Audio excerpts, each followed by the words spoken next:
Indian officials ventured into a deep jungle investigating several missing persons reports from a nearby city. What they found was a Tower of Silence, or Dakma. Zoroastrians used these sites to dispose of bodies in the open air. While sites like these are not uncommon in certain parts of India, several peculiarities hint at something more unusual. None of the bodies depicted in the photograph were identified. Villagers from nearby, though, initially surprised at the sheer number of corpses in the Dakma, proved unable to recognize the bodies. The corpses also do not match the descriptions of the missing people. There were no animals around except for maggots and flies. Zoroastrians rely on birds, an example buzzards, to dispose of the bodies in the belief that they are contributing back to the earth. Officials found the corpses relatively untouched by any sort of animal. There is no official count of the bodies. In fact, little work was actually accomplished at the site, and perhaps this is why only one photograph has emerged. Officials avoided the spot, not only because they felt uneasy looking at it, but for the following as well. The deep pit in the center of the photograph was filled with several feet of festering blood, far more than the bodies on the outside could ever supply. The stench was so unbearable that many of the officials began to get nauseous when they first approached the Dakma. The expedition was ended when a villager accidentally kicked a small bone into the pit, penetrating the coagulated surface of the pool. A massive burst of gas from the decomposing blood erupted from the pit, splashing those looking into it, along with the photographer. Those caught in the explosion were immediately sent to the hospital, where they were quarantined for possible infection.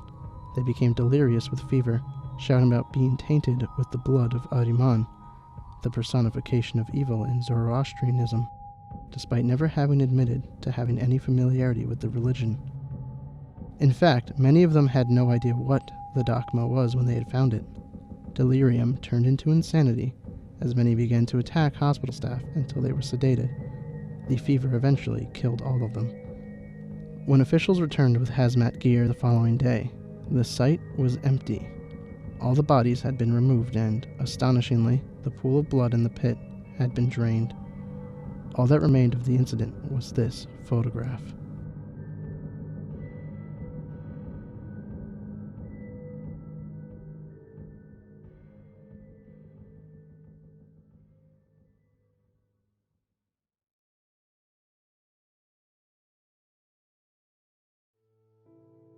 Sometime during the night of August 16th, 1952, the small town of Ashley, Kansas, ceased to exist.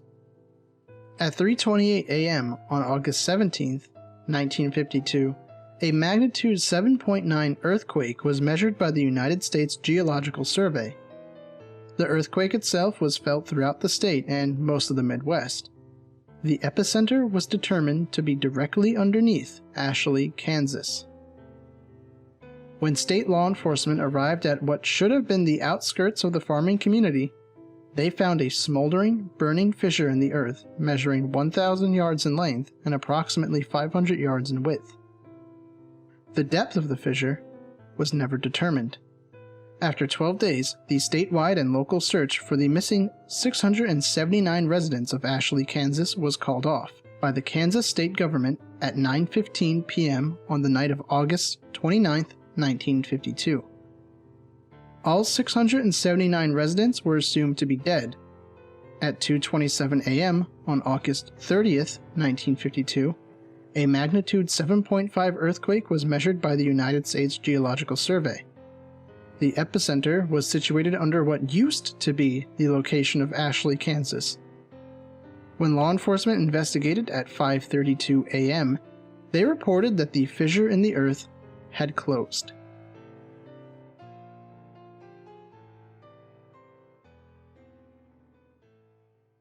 In the 8 days leading up to the disappearance of the town and its 679 residents, bizarre and unexplainable events were reported by dozens of residents in Ashley, Kansas, and law enforcement from the surrounding area.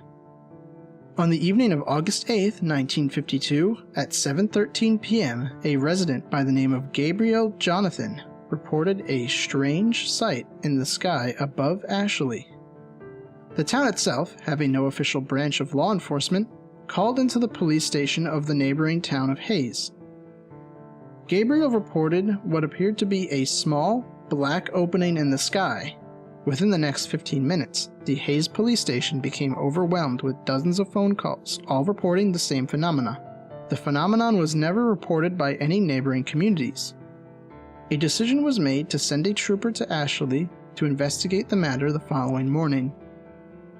At 7:54 a.m. on the morning of August 9, 1952, Hayes police officer Alan Mace radioed the Hayes police station. He reported that, despite following the one-way road leading into Ashley, he had become lost. According to his report, the road continued along its normal path, but somehow ended up back in Hayes. Officer Mace went on to add that the road never curved or bent in any direction. At 9:15 a.m., 7 of the town's 10 police cars were sent to investigate the situation. And all members of the team came to the same conclusion. The only road leading into Ashley stopped leading into Ashley, but instead led back to Hayes.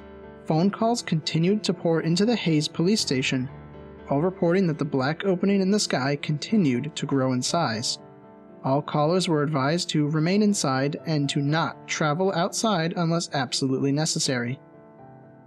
At 8:17 p.m., Mrs. Elaine Cantor reported her neighbors, Mr. and Mrs. Milton, and their 2 children, Jeffrey and Brooke, missing. According to Mrs. Cantor's phone call, the Miltons attempted to leave town in their family car earlier in the evening. They never returned. Law enforcement officials from Hayes never reported the car or individuals coming up from the one-way road. At 7:38 a.m. on the morning of August 10, 1952, phone calls from Ashley into the Hayes police station reported that the town was in total darkness. The sun had never risen. At 10:15 a.m., at the request of Hayes law enforcement, a helicopter from Topeka, Kansas flew over the region in which Ashley, Kansas stood. The town was never observed from the air. At 12:43 p.m. on the afternoon of August 11, 1952, Miss Phoebe Danielski called into the Hayes police station. She reported that her daughter Erica had begun to have conversations with her father, who died 3 years prior in a drunk driving accident. To add to her concern, Miss Danielski reported that Erica was attempting to go outside into the dark to quote-unquote join them. Over the course of the next 12 hours, a reported 329 phone calls were placed into the Hayes police station, all describing similar phenomenon with the children of the town. The following morning of August 12, 1952, the situation became dire. During the middle of the night, all 217 children in the town of Ashley, Kansas disappeared. A reported 421 phone calls were placed into the Hayes Police Department. Unable to be of any useful assistance, Hayes law enforcement instructed all callers to remain inside and to avoid any and all attempts at finding the missing children. At 5:19 p.m. on the evening of August 13, 1952, an elderly resident of Ashley, Scott Luntz, reported a growing, distant fire to the south. According to his description, the fire seemed to turn the distant black into bright red and orange that seemed to extend high into the sky. Throughout the rest of the day, calls continued in, stating that the fire, in addition to moving north, now seemed to come out of the black sky. No fire was ever witnessed by any of the neighboring communities or law enforcement officials. The reports continued until 12:09 a.m. on the morning of August 14, 1952. The last phone call, placed by a Mr. Benjamin Endicott, reported that the fire in the sky had grown so intense that it began to appear as daytime over the town. The phone call ended abruptly.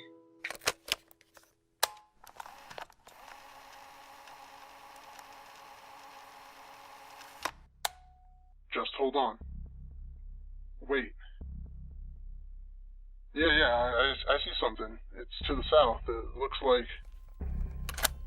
The next phone call wouldn't be placed until the following evening.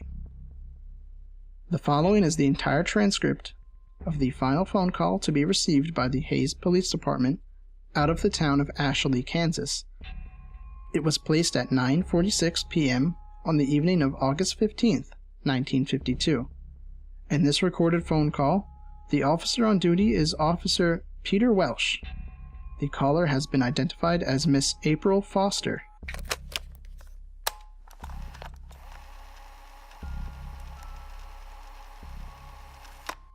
Hayes Police Department.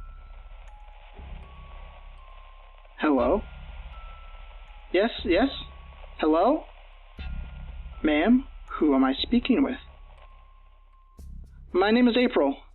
April Foster. Please, sir. Please help me. What is happening, ma'am? Last night they came back. Ma'am, I'm going to need you to... Last night they came back.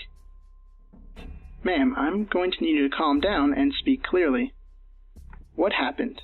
Who came back? Everyone. Everyone? They all came from the fire. What do you mean, everyone? My son. I saw my son last night. He was walking. He was walking down the street. He was burned. Jesus Christ, he was burned. Ma'am, he died last year. I raised him since he was a baby. It was just me and him. I told him to watch for cars when he rode his bike, but he never wanted to listen. Ma'am, what you're saying isn't making any sense. You said everyone came back. Are you fucking listening to me? Everyone. Everyone came back. Everyone who died or went missing, they're back, and they're looking for us. He said, Mommy, I'm okay now, see? I can walk again. Where are you, Mommy? I went to see you. Ma'am, where are you now? Are you safe? I'm hiding, just like everyone else. We saw them coming through the fields, and some people opened their doors for them. God, the screaming. I don't know what happened to them, but their houses caught fire and they caved in. I have my curtains drawn. I'm hiding in the closet right now and... Ma'am, is everything all right? Are you okay? Oh my God. Ma'am, something just came in. Ma'am, stay as quiet as you can. Don't make a sound. Mommy. He came inside. Stay absolutely still. Don't leave. Mommy, where are you hiding? Stay quiet. I found you, Mommy. Ma'am? Ma'am?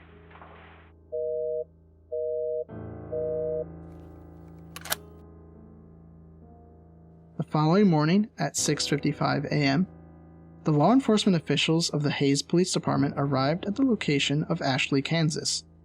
A smoldering, burning fissure in the earth was all that remained.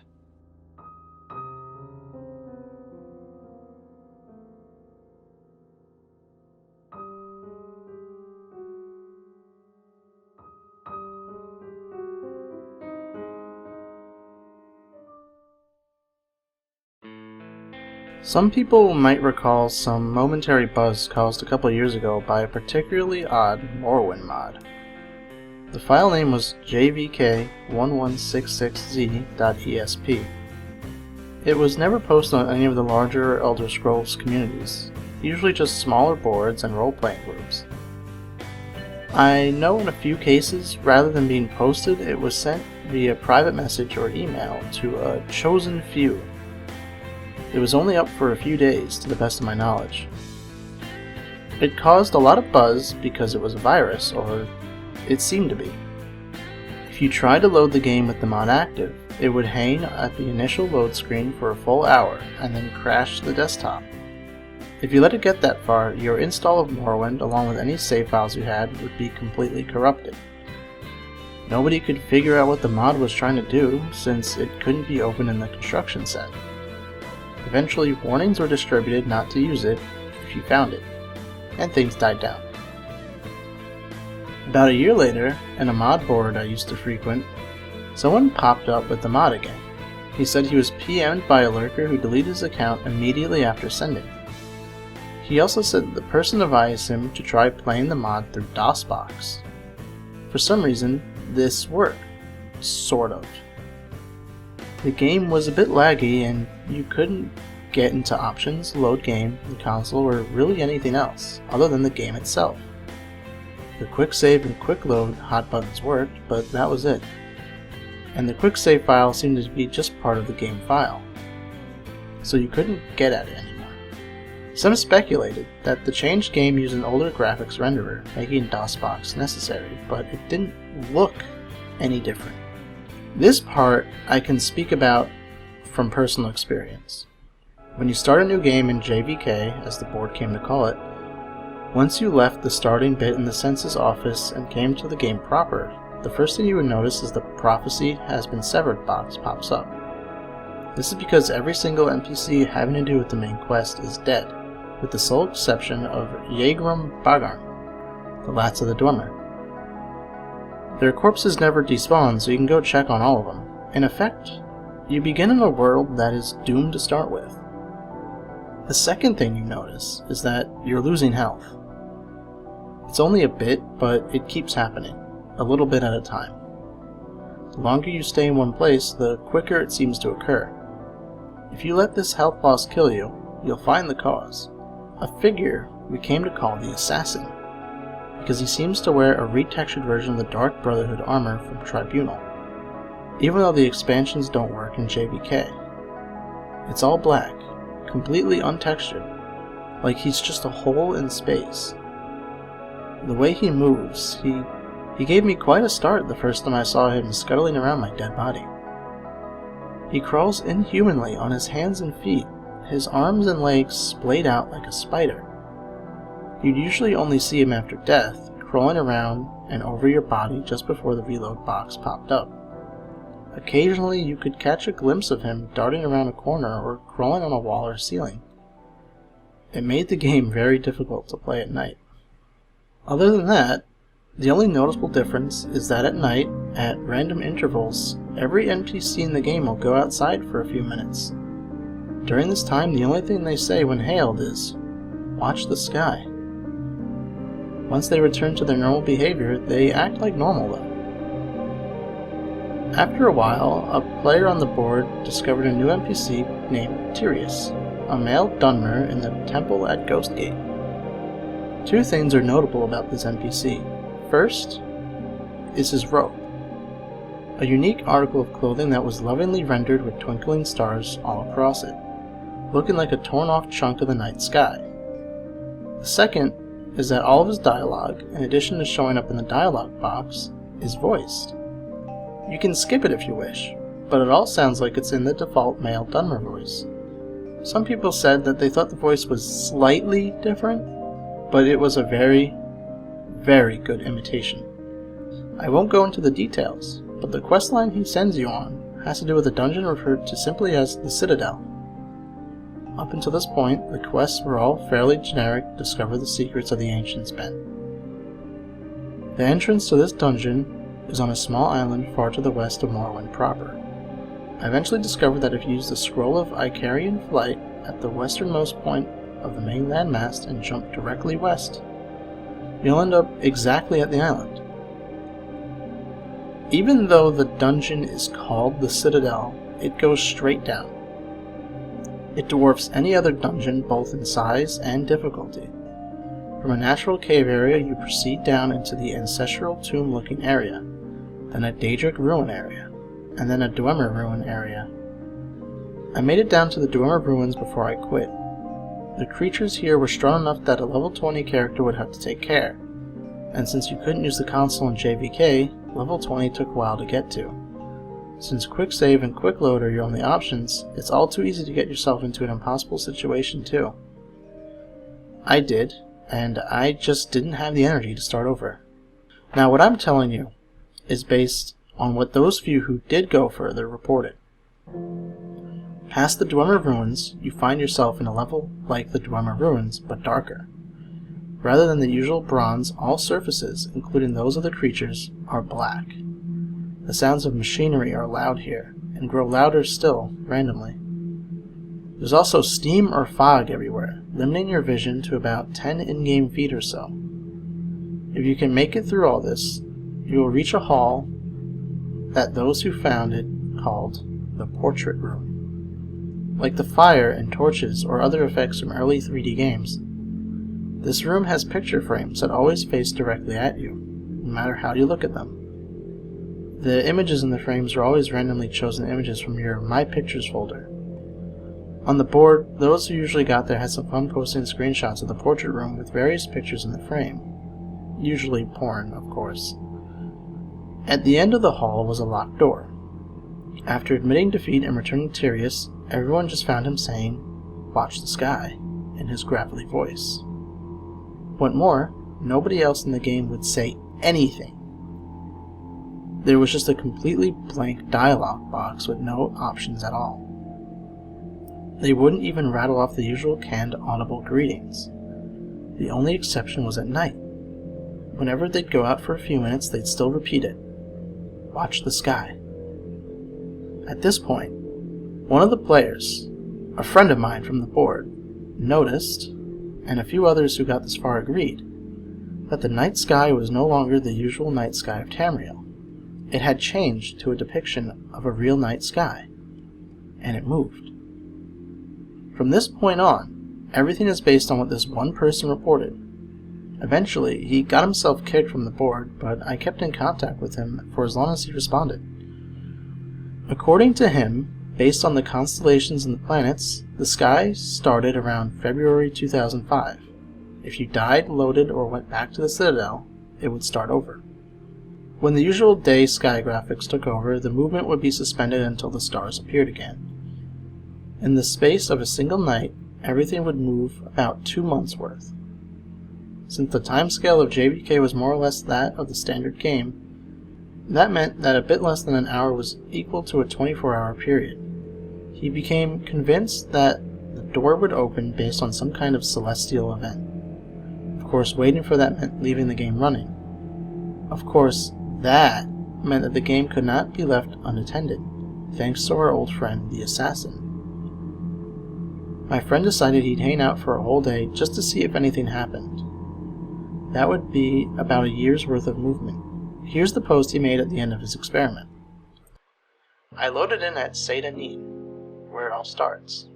It wasn't too bad, just had to check in now and then and move around and heal to make sure I wasn't dying. But check it out, 24 hours exactly in and the assassin learned a new trick. He screams. I was reading and all of a sudden this crazy loud shriek just about makes me crap myself. It's like something out of a horror movie. I look up and there he is, just crouched down right in front of me. Of course, the second I moved my character, he ran off. When I went back down to the portrait room, the door is still locked. Damn it, damn it, damn it! A bit later, he came to the decision that he needed to wait 3 days. 3 years. The PM advising us to try DOSBox showed up in February of 2008, was his reasoning anyway. After that first shriek, the assassin stops hitting you out of nowhere. Now he'll shriek, and if you don't move for a few seconds, after that he hits you. I think whoever made the mod was trying to help. At night, I've got my headphones on, and I was kind of dozing off. When he wakes me up with a shriek, I jiggle the mouse, and I'm good. That post was 2 days in from his laptop. Once it was over, fuck, so fucking dumb. So I wait, the 3 days, right, and right after the fucking assassin made me jiggle the mouse, he shrieks again. So I look and everyone in town is outside. They're all saying, "Watch the sky." I don't see anything though. But then the game starts getting dark, like really dark. I turn up the brightness all the way on my monitor, and I can still barely see. I can see other people in the game, little figures running around in the distance, just running back and forth. If I try to get close, they run off. Now I was trying to sleep, so the lights are off, and this is kind of creepy. I don't want to get up to turn on my light because I don't want to miss anything, but nothing fucking happens. Eventually, I go back to the Citadel, it's still dark, and I gotta swim. and the whole time I can see these guys swimming all around me, just barely there. I make it to the Citadel, and it's normal light inside, and I get worried. Sure enough, the portrait door is still fucking closed. I go outside, and it's all starting over. So that's it. I'm fucking going to bed, and I'm fucking done. The end. After that, 2 things happen. First, another of the people who got to the portrait room claimed that the assassin was showing up in his regular Morrowind game. Quick explanation, if you reinstalled Morrowind to a different folder, you could have a normal Morrowind install along with JVK. He himself chalked it up to an overactive imagination at first, but he reported a couple of really big scares with the black figure crawling right at him, or seeing it waiting for him just around a corner before scuttling off. Another of those who reached the portrait room started a regular Morrowind game, but never saw him for sure. It was just a couple of maybes, late at night, and always at a distance. The second is that my friend started getting really abusive and short-tempered on the board. Though we stopped talking about JVK entirely, it got so bad he was soon kicked off. I didn't hear anything from him for a couple of weeks after that, so I sent him an email. This was part of his reply. I know I shouldn't, but with classes out I've got some time, so I started up JVK again. It's almost 2011, and I think I've got the sleep madness, but stuff is happening. It's still dark. Once it gets dark, it never gets any lighter. It stays like that. The people moved a few months ago. Everyone in Satanin just went to that little bandit cave and moved in. They killed the bandits inside, and now they're just standing around outside. They don't say anything anymore. They don't do anything when you click on them.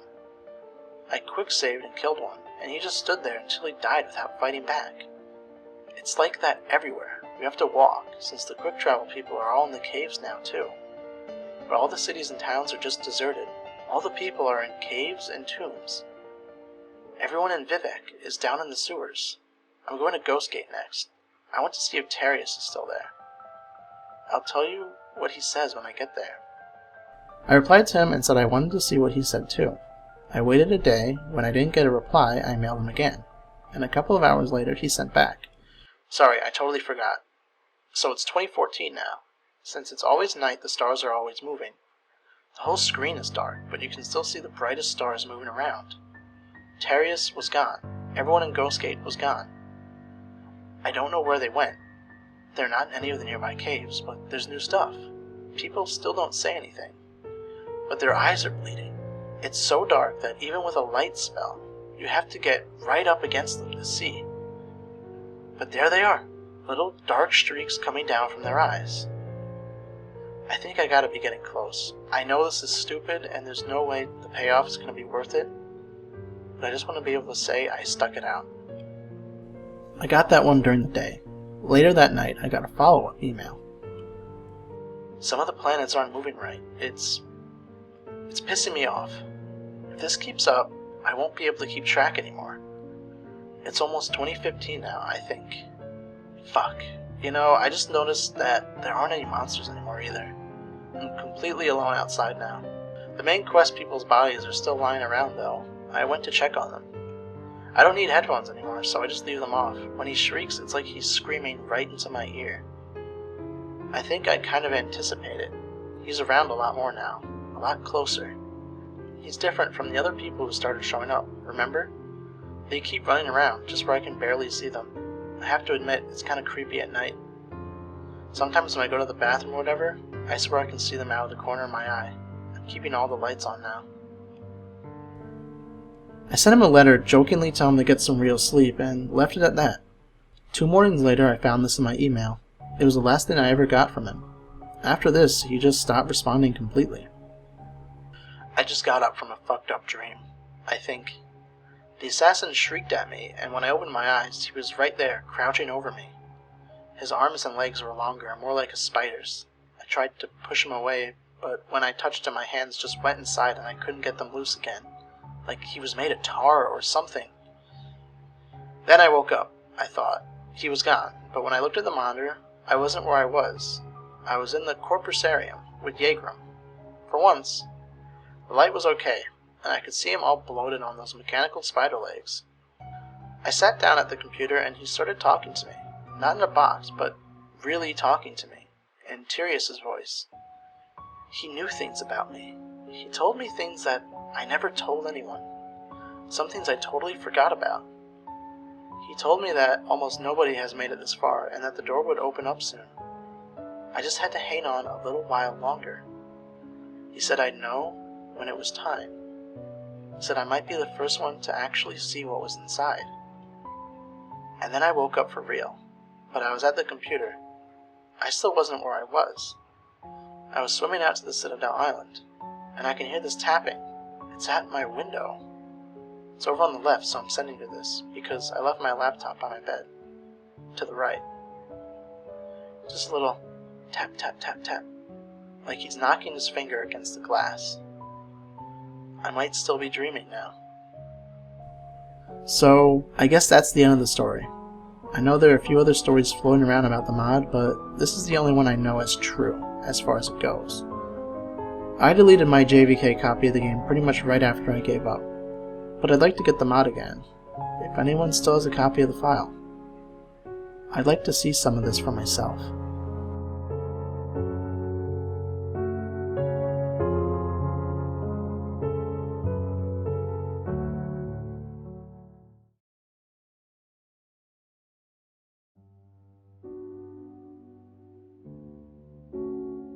I work at a gas station in rural Pennsylvania. It's a boring job, but it's pretty easy and it pays alright. A few weeks ago, this new guy started. I'll call him Jeremy. Jeremy is weird. He's about 25 or 26, and he hardly ever speaks. But he's got the creepiest laugh I've ever heard. My boss and I have both noticed this, but it's never been a problem, so there's not much we can do about it. Customers have never complained about him, and he's always done his job fairly well. Up until a few weeks ago, anyway. That's when things started to go missing. Employee theft can be a problem at any business that sells consumer goods, and there's only one person working at a time at this gas station. It's a pretty small place. About 2 weeks ago, my boss started noticing that we were short on motor oil. At first, it was a few containers at a time, then entire shelves and boxes from the back room. Pretty soon, entire shipments would be gone the day after we got them, and it would always be right after Jeremy's shifts. My boss had checked the security camera tapes from every single night he worked, but could never catch him in the act. Jeremy would lock up at closing, then the motor oil would be gone the next day. My boss usually takes the tapes home with him to try and catch Jeremy stealing, but his daughter had a softball game last night, so he asked me to watch the tape for him. He offered to pay me overtime under the table, so obviously I took that offer. There are 3 cameras, so he gave me 3 different tapes to check. I figured it would be a long night, but I'm trying to save up for a vacation, so I really needed the money. I took the tapes home, popped them into an old VCR, and sat back. 2 days ago, the last time he worked, Jeremy started at 4 p.m. Everything seemed pretty normal at first. He counted up his drawer, switched off with the girl who was working before him, and waited for a customer. The first person who came in was Mrs. Templeton, a regular. The timestamp on the video read 4:03. She picked up her cigarettes and a newspaper and paid with a 20. Nothing unusual there. The next customer was some local guy named Ron. He drives a motorcycle, usually comes in every few days. He filled up his tank, got a bag of beef jerky, paid with his credit card, and then left. Next was some guy with a cowboy hat. I'd never seen him before, but we get plenty of strangers passing through, just like any gas station. He got $40 worth of diesel fuel, paid with a $100 bill, and went on his way. I sat back and sighed. The only thing more boring than doing this job is watching someone else do it. My boss's offer was enough to keep me watching though, so I left the tape on. Everything seemed pretty normal. I had a feeling that if Jeremy was stealing motor oil, he knew we were suspicious of him by now. I didn't expect him to be dumb enough to let us catch him on camera. Things stayed boring and routine until about 5 o'clock. At 5:03, Mrs. Templeton came back in. She must have forgotten something. But she didn't. She bought the same pack of cigarettes as before, and the same newspaper. She paid with another 20. That's odd, I thought. But then again, she's a little bit absent-minded. I thought Jeremy should have told her she already got her smokes, but it's not against the rules to sell somebody the same thing twice. That's when Ron came in again. He bought another tank of gas for his motorcycle. Again, I later checked the outdoor camera because I thought maybe he had another car he wanted to fill up. And the same pack of beef jerky. He paid with his credit card again. No big deal, I figured this was just a weird coincidence. Mrs. Templeton is forgetful, and Ron probably owns more than one Harley. That's when the guy in the cowboy hat came back in. I felt a chill run down my spine. Don't get diesel. Don't get diesel. I found myself whispering to an empty living room. But he did. He got $40 worth of diesel fuel and paid with another $100 bill. Every move he made was identical to his first visit, right down to the way he scratched his nose before he walked out. Either this guy's rich and owns a lot of trucks and just moved into town, or something really bizarre was happening. I kept watching. Every customer for the next hour was the same as before. Every single one. I was seriously freaked out, and then at 6:03, Mrs. Templeton walked back in. She bought her cigarettes and a newspaper again, and paid with a 20 again. I thought I was going to lose it. I only watched another half hour before I started fast-forwarding through the rest. It was all the same. Every customer would come in at the exact same times, exactly 1 hour apart. Now I know what you're thinking. That sneaky motherfucker Jeremy had messed with the tapes. He had run a loop of his first hour of business over and over. But that wasn't the case. There are windows around the cash register area that the camera covers, and I watched the sunlight fade as time ran on. Jeremy's routine didn't loop over. He swept, mopped, restocked, and did all of his duties exactly how you'd expect. But the same customers kept coming in. I was panicking at this point. Something was seriously wrong with what I was seeing, and I had no explanation for it. I skipped ahead to when he locked up and walked out to his car. He hadn't stolen anything, but I kept watching, just to make sure. I fast-forwarded one last time to about midnight. At exactly 12:03, out of nowhere, Jeremy's face pops up on the camera. I don't mean like he moved his head into view. I mean that 1 second the store was empty, the next second his face was all I could see. He wasn't looking at the camera, he was looking at me. I was sure of it. I screamed and fumbled for the remote, but by the time I grabbed it, he was gone. Just as soon as he had left. One frame he was there, the next he wasn't. My hands were shaking like crazy, but I popped in another tape. The other indoor camera shows the back area by the cash register, and I would have been able to see how he got up to put his face in the camera like that. I skipped ahead to 12:03, but there was nothing. I would have been able to see him standing on a chair or something like that on the tape, but he wasn't there. I didn't see him enter the store at all after he left. It's like he really just wasn't there. He doesn't know the security code, and no alarms were triggered that night after he locked up. What I did see, however, was that at 12:03, the motor oil vanished off the shelf. All of it. Same as Jeremy's face. 1 second it was there, and the next it just wasn't. I turned the tape off and went to bed, but I didn't get a wink of sleep. My body is exhausted right now, but my mind is racing. That tape was undoubtedly the creepiest, most disturbing thing I've ever seen in my life. I work in a few hours. My boss asked me to bring the tapes back and let him know what I found. But really, what the hell am I going to say? Jeremy works the night shift tonight, directly after me, and the plan is for my boss to come in just before I leave and confront him with me, as I'm supposed to be the one who caught him stealing. I have no idea what I'm going to do now. I never want to see something like that again. I can't get the image of Jeremy just smiling directly into the camera out of my mind. It was the creepiest look I've ever seen on another human being's face. Anyway, I'm going to try to get some last minute sleep before I go in and deal with this. I'll let you guys know what happens. Update, 2:49 p.m. Updating from my phone. Apologies in advance for any errors. My boss just finished watching the last of the tapes. I told him what to expect, but you really can't prepare someone for something like that. He's scared shitless. I am too. And Jeremy is due to come in at 4. We've got a little over an hour to get our shit together, but neither one of us knows what to say to him. Is he just a fucked up guy who likes to steal motor oil and scare the shit out of people? Or is he something else? I don't know if this is crazy, but does anyone think he could have anything to do with the time loop? My boss said he never noticed anything like that in any of the other tapes. but the way he popped up in this one made me think that he knew I would be watching. It's like he wanted me to see what he could do, like he was showing off or something. The way he smiled into the camera was like a little kid showing you a sandcastle they built or something. I don't know, I probably sound crazy. I sure feel the part. I'm going to talk to my boss some more. We have to calm ourselves down and figure out how to handle this.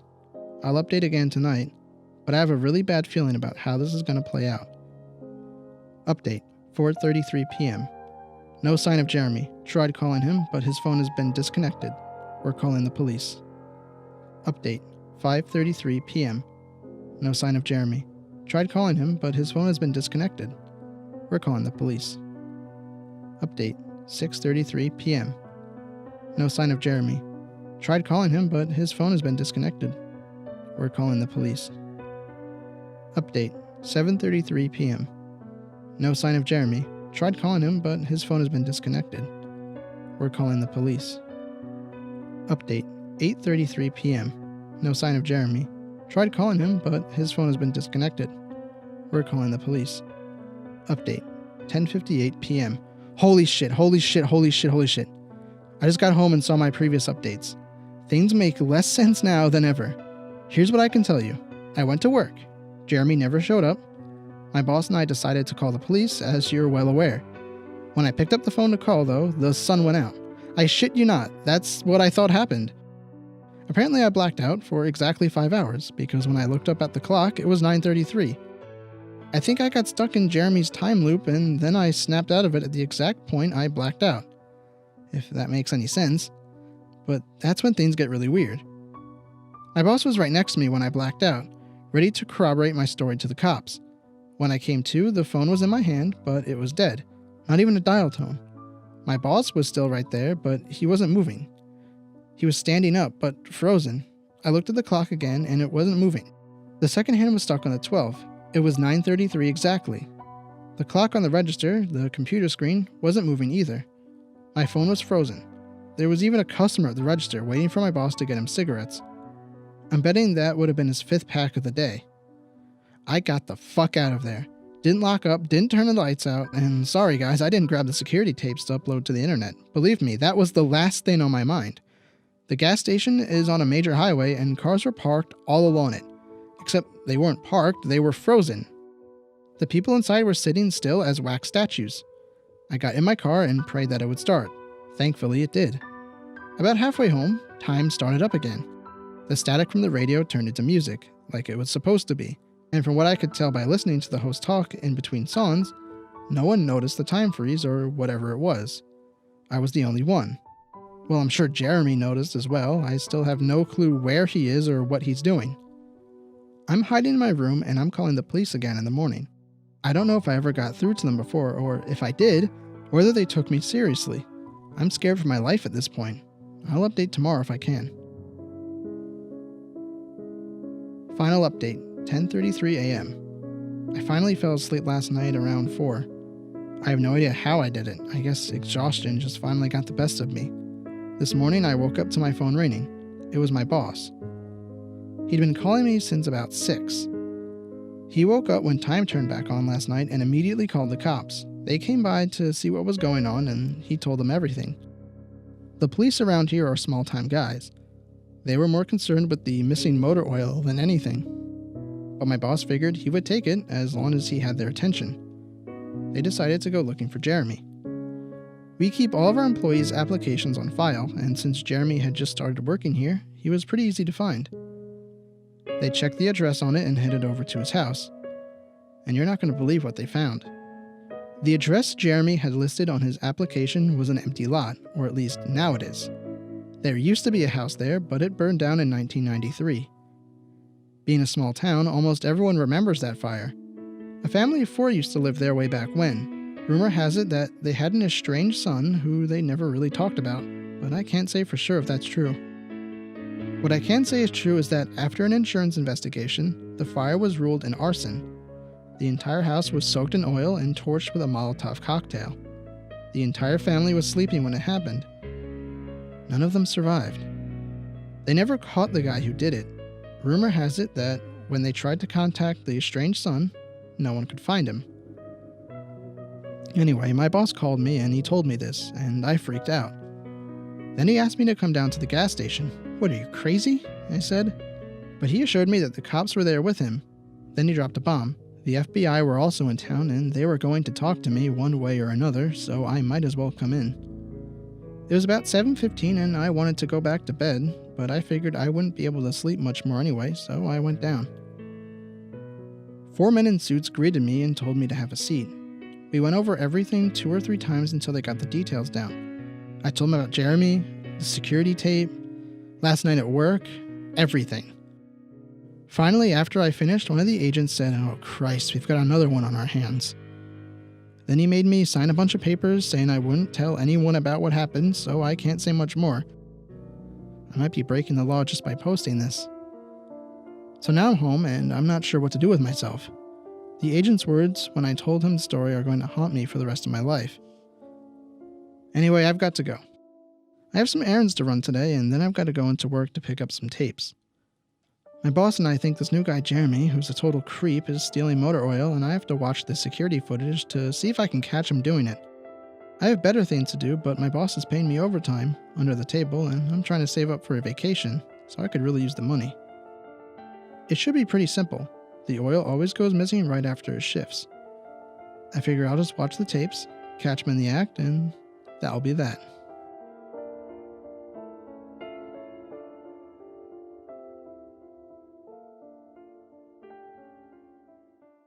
I suppose when I say Noroi Gakotsu, most of you would guess I was talking about some sort of exotic delicacy or maybe some holiday resort in the Far East. You'd be dead wrong. A Noroi Gakotsu is a very nasty object that has been part of Japanese folklore for centuries, maybe even millennia. Please keep listening.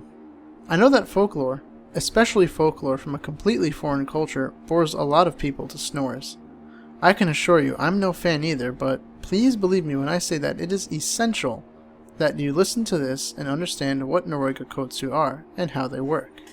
As best it can be translated, Noroi Gakotsu means devil's jaws in English. According to Japanese tradition, a Noroi Gakotsu is made up of 2 thin boards of wood, one upon the other, that are bound together on one side with either a strip of leather or a length of twine, so that the boards can be opened and closed like a book or a set of jaws. A certain spell is then written upon the boards to give the object its dark powers. Basically, so long as they know the magic words, anyone can make one from household objects. Noroi Gakotsu were used to strike a bargain with something they call Kofuko Onikun, which I'm told means he who pays for his food with good luck. Don't be fooled though. Even though the name might sound benevolent, Kofuko Onikun was regarded as a cruel, evil creature and was greatly feared. He was believed to have sway over the forces of luck, and a person could request him to turn a near certain failure in their future into a glorious victory by writing what they wanted upon a piece of rice paper and placing it inside a Noroi Gakotsu. But there was also a catch. Kofuko Onikun would only honor the request if you nominated your payment for his services on the top of the message, and the only payment he would accept was the life of someone you held dear. It had to be someone you truly cared for, though not necessarily a family member. It could also have been a close friend. If you named someone who you didn't care for, or even someone you actually wanted to die, somehow Kofuko Onikun would know and the wish wouldn't be granted. But if the Kofuko Onikun approved the nominated payment, then the person who made the wish would be blessed with the best possible luck in whatever matter they asked for help with. After that, the nominated victim would mysteriously disappear, almost entirely without trace. The worst part of the story is that after it had claimed its price, the Kofuko Oni would leave a souvenir outside the front door of the person who made the wish. Sometimes it was the victim's bloody clothing, or some other personal effect. But more often than not, it was a part of the victim's remains. Some people believe that it did this to traumatize the person who had made the wish, to remind them of the terrible fate they placed upon their loved one. Others apparently think that it was more like the Kofuko Oni leaving a receipt behind for the person who made the wish, acknowledging that it had received its payment and that their business was concluded. Either way, making a Noroiga Kotsu and striking a bargain with Kofuko Oniku was forbidden practices in Japan, punishable by death. So once the deal was done, the person who had committed the crime would usually destroy all the evidence, the Noroiga Kotsu, and whatever traces of the victim that had been left upon their doorstep. Even if you are into old monster legends, I'm sure you're probably just reading this and thinking that it's just some old superstitious hokum. Well, a few days, hell, probably even a few hours ago, I would have agreed with you. But not anymore. I can't tell you too much about who I am or how I know what I know. What I can tell you is that I have connections in the missing person turned homicide investigation of a teenage boy somewhere in the Midwest. About a year ago, in the lead up to Halloween, there was this meme going around with a picture showing the top of a skeleton, the skull, neck, and shoulder blades. People would forward it with MMSs, tweets, and the like with simple messages like Happy Halloween or Boo, etc., etc. You might have got one yourself. Eventually, the meme found its way to somebody with a bit of knowledge about anatomy, and they realized that the skeleton in the picture was awfully realistic. They reported it to law enforcement, but it would be a few weeks before the report made it through the bureaucracy to a medical examiner who verified that the image did indeed warrant some investigation. The ME was convinced that the skeleton was indeed the genuine article, but of particular concern to her was the pinkish tone to the bones, and the trace amounts of what appeared to be blood and flesh still on it. What also concerned her was a series of scrape marks that could be seen on the bones when the photo was examined at high resolution. They appeared to encompass the entire skull, and the ME's opinion was that these were made when the flesh was stripped off the body by something with very sharp and very hard teeth. There seemed to be no legitimate reason for a photo like this to be circulating around the public. Law enforcement determined that it was either a leaked crime scene photo or evidence to an as-of-yet undiscovered crime. They considered that the photo might have been taken by some callous private citizens, read asshole kids, who found a dead body, photographed it, published it online, and never reported it to the cops. Even more disturbing was the possibility that the photo was published by the psycho who had done this and wanted the world to admire his handiwork. The trouble was that we had only one photo to go on, which made it really hard to determine whether or not the photo was even related to an active or solved case. The EXIF data, or the data buried within the JPEG file that details where the photo had come from, what camera had taken it, when it had been taken, etc., had all been wiped clean. Which isn't hard to do if you know what you're doing, so all we had to go on was the photo itself. I won't bore you with the technical details, but suffice to say that the computer forensics techs made a thorough sweep of the National Crime Scene Photo Database, and determined that the photo didn't pertain to any case in the digital archives. Several other analyses were run on the photo, but the one that paid off was the facial reconstruction simulation, a piece of software that scans the photo of the skull and determines what the guy would have looked like when he was still alive. Eventually, we were able to match the reconstructed face to an active case file out of state. The skull belonged to a teenage boy, let's call him Jack, who had been reported missing. While the photo itself was being investigated, the meme was also being examined. We were charting its course back from the concerned citizen who had initially reported the image to the police to the first person who had ever sent the image. It wasn't easy, as the meme leapfrogged back and forth across several popular messaging services along its way. Just a week after the victim's identity was confirmed, we were able to determine who had started the meme. We'll call her Jill. What was of immediate interest to law enforcement was that Jill's name was already on record in Jack's case file. She was apparently a school friend of his and one of the last people to see him alive. A warrant was issued for Jill's cell phone and she was brought in for questioning. Right away there was something odd about the situation. The cell phone's built-in camera was of far lower resolution than the photo. The phone was thoroughly analyzed and an MMS was recovered containing the skeleton photo. But, while the phone had a definite record of receiving the message, it was later discovered that Jill's service provider had no record of ever transmitting the MMS to her. Another weird thing was that the sender ID for the MMS didn't contain any numbers. It contained only Unicode Japanese kanji characters. This is technically impossible. The way the system is set up, the phone should only be able to log a series of numeric digits into the sender ID field. The characters in the sender ID spelled out Anatano Shitauke. This isn't someone's name. The text translated it, and discovered that it roughly means your employee, or your business partner. Under interrogation, Jill recalled receiving the MMS. She said that the message kind of creeped her out, especially because it came from an unknown sender, which is what the messaging software told her because it wasn't able to interpret the invalid sender ID.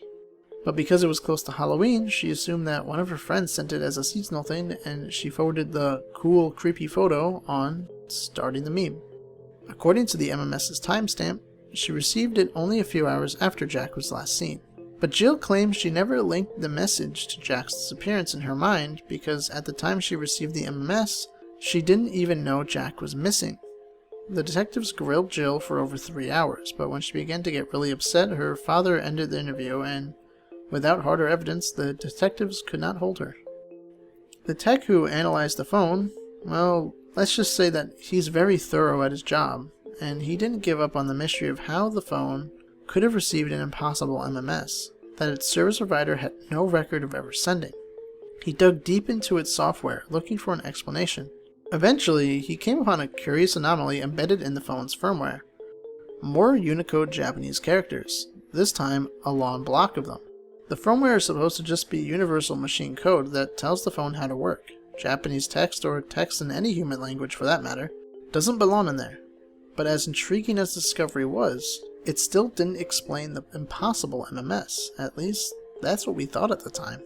You see, the Japanese text was garbage data, which means it was worked into the firmware in such a way that it had no actual effect on how it worked. It was just on the phone, but it wasn't doing anything. By this point, I was involved in the investigation. When I learned about the Japanese text in the firmware, I got curious, so I ran it through Google Translate. It didn't translate well though. A quarter of the words weren't even recognized, and the ones that were didn't make any sense together. Frustrated, I called upon a Japanese-American acquaintance to translate for me. I expected it to be the manufacturer's copyright on the firmware code, or perhaps even the programmer signing his work. But it actually turned out to sound more like a somber poem of sorts. My friend agreed, saying that the language was far more elegant than day-to-day Japanese, and more than just a little archaic. Seeking answers, we phoned up the phone manufacturer's development lab in Japan. We eventually got through to the manager of the team who developed this phone's software, and, with my friend acting as translator, we asked him about the mysterious text in the firmware, and also if he had any explanation as to how a Japanese phrase could be recorded as the sender ID for an MMS on one of their phones. He very politely denied knowing anything about either of those matters and assured me that any garbage data in the firmware was of no consequence. Still wanting answers to at least one of the mysteries, I phoned a professor of Japanese literature at Tokyo University to see if he could recognize the verse in the firmware. Before my colleague could finish reciting the verse, the professor cut him off. He recognized it all right. Despite the language barrier between us, I could hear the discomfort in the man's voice as he explained that the verse was the incantation written upon Noroiga Kotsu to give them their dark powers. It was at this point that my colleague explained the Noroiga Kotsu legend of his culture to me. He knew the story well, he had just never heard the actual incantation used to create one until now. While this was all quite educational, it really didn't get us anywhere in terms of the investigation. But I kept thinking about the problem of the MMS, and eventually I had this crazy thought. The fact that Jill had received a photo of Jack's remains was eerily similar to the part of the Noroiga Kotsu legend, where the monster would leave behind some proof of his victim's death. I suppose, just for fun, I skimmed through the rest of the case notes to see if there were any other parallels between the murder and the Japanese legend. I almost wish I hadn't. When I read through Jill's original witness statement, the one where the police were just investigating Jack's disappearance as a missing persons case, she remarked that she remembered the last day she saw him very clearly, because it was the same day her history teacher had returned a test that she had surprisingly aced, even though she was sure she was going to flunk it. My stomach sank when I read that statement because I was quite familiar with the contents of Jill's phone, and I remembered reading about this history test before.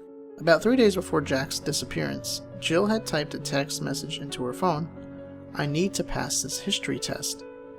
Jack's name was marked at the top of the message as the intended recipient. The similarities between the old stories I'd been hearing and the murder were suddenly clear as day. Jill had a phone that for some reason contained an old Japanese spell used to summon a monster. She typed what could be interpreted as a demand for a good history mark into the phone, with her close friend's name on the message, and just like in the stories, Jill aced her test and Jack disappeared without a trace, and then Jill received a sick memento of his death. If you'd pointed this out to me at the time, I would have chuckled and said, "Yeah, that's a weird coincidence, isn't it?" I wanted to believe that that was all it was. I really did. But deep down in that hidden doubting Thomas part we all have that doesn't completely trust modern rationality to be our salvation, I was frightened. Then a couple days ago, which was about a week after I'd called the phone manufacturer, I received a package in the mail. There was no return address, but the postmark was from Osaka, Japan. Inside were a heap of papers. On the top of the stack was a cover letter explaining what the package contained. It was written in very bad English, although I was able to get the gist of what it was saying. The sender didn't identify himself, but it's clear that they must work for the manufacturer of Jill's phone, and that they were aware that I'd been asking questions about the hidden text in the firmware. My informant was part of the development of the phone series that Jill's phone belonged to, and he or she had an explanation for how the Noroiga Kotsu incantation had gotten into the phone's firmware. There was a guy in the development team, smart but a real emo loner type, not the shy kind of loner, the crazed gunman in the making kind. People would try to be friendly and reach out to him, and he'd stare daggers at them. For whatever reason, the guy had issues. Shortly before the phone series went into production, the guy had hung himself. My informant believes that before he died, the guy implanted the hazardous spell into the phones as his ultimate screw you to the world. Within a few months of the phone's release, somehow the company executives got wind that there was a problem with them receiving disturbing MMSs that the phones seemed to be generating themselves. The company began to investigate the problem quietly, secretly querying all the active phones remotely. They found scores of incidents where a phone had a record of incoming MMS from Anatano Shitake, your business partner, containing a single JPEG file. Most people who had received these messages had subsequently deleted them, but in several dozen cases, the JPEGs were still in the recipient's phones and were retrieved by the company. An upgraded version of the firmware with the incantation removed was developed, but ultimately was never implemented because it was discovered that the phones kept rejecting it. An upgraded version of the firmware with the incantation removed was developed, but ultimately it was never implemented because it was discovered that the phones kept rejecting it. The guy who had put the incantation into the firmware had also rigged it so that it would never allow itself to be overwritten. 2 months before Jack's disappearance, the company abruptly terminated their investigation. By this time, they were aware of nearly 800 instances of MMSs being received from Anatano Shitake. An unspoken agreement was made that the problem was unsolvable and that their best course of action was to simply turn a blind eye. Everyone involved in the informal investigation was forced to sign a non-disclosure agreement. Orders were issued to destroy all the records, but my anonymous contact managed to keep copies of most of them, which he or she had sent to me. It's taken me a while to get through the documents he or she sent me, as most of them are written in Japanese. But luckily, their list of the phones that received Anatano Shitake message was written in regular digits. I ran all the American numbers on that list through our database, and all of them, every single one, belongs to somebody who was questioned in relation to a missing persons case that began within days of them receiving that message. But that's not the worst of it. The worst of it is that my contact also sent me printouts of all the JPEGs they could salvage that turned up in the manufacturer's investigation. They are all just like the photo of Jack's remains that began the entire case. A realistic skeleton grinning into the camera, covered in the scrape marks left by whatever sharp-toothed nightmare stripped them of all their flesh. I don't have access to the advanced software that synthesizes an accurate face for Jack's skull, at least not the kind of access that allows me to use it without answering a lot of very difficult questions in the first place. But I scanned the photos and overlaid them in Photoshop on the case photos and the missing person associated with the receipt. I admit I'm no expert, but as far as I can tell, every one of those skulls fits perfectly inside the face of one of those missing people. I can't tell you the name of the manufacturer involved or the name of the phone series involved. Suffice to say, they're a well-known company and the phone series is quite popular. I wish I could tell you more, but if I do, I have no doubt that the company will have this warning suppressed as defamation, and that can't happen. The word has to get out, and I figure that half a warning is still better than no warning at all. There's a common series of phone out there with an evil curse marked inside of them. You may well be carrying a Noroiga Kotsu in your purse or pocket, and even if you aren't, someone who cares about you may be. So please, be wary of typing out what you wish for, or hope for, or even what you think you need. But most of all, be especially careful of whose name you place on those messages, because you may just be sending them into the devil's jaws.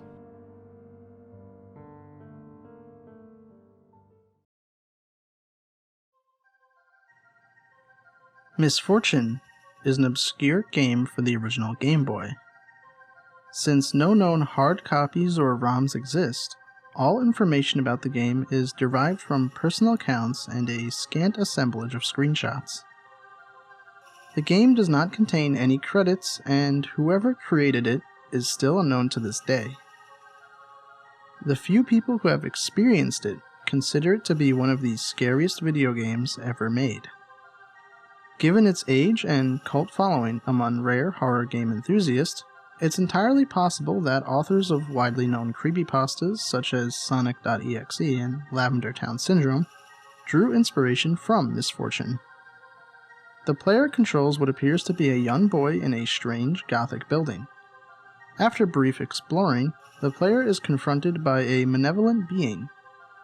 Despite the character never identifying itself, some people, citing notable similarities, claim that it may be a representation of Baphomet, Beelzebub, or even the devil. Upon meeting the mysterious creature, a dialogue box will appear with the text, "I exist within the very fabric of reality. Do you want to challenge me?" This is followed by a yes or no choice. Should the player choose yes, the being replies, "Then let's begin." The player is then transported to a series of maze-like rooms, each filled with pit drops, locked doors, keys, and traps. The objective for the player is to progress through each room by either reaching the stairs to the next level, or solving another kind of puzzle. This can include answering riddles or choosing correct doors or pathways. The most well-known example is in a level where 4 small cabins are shown on screen. A dialogue box will appear that reads, "Choose wrong and misfortune will befall your loved ones. Are you ready to play?"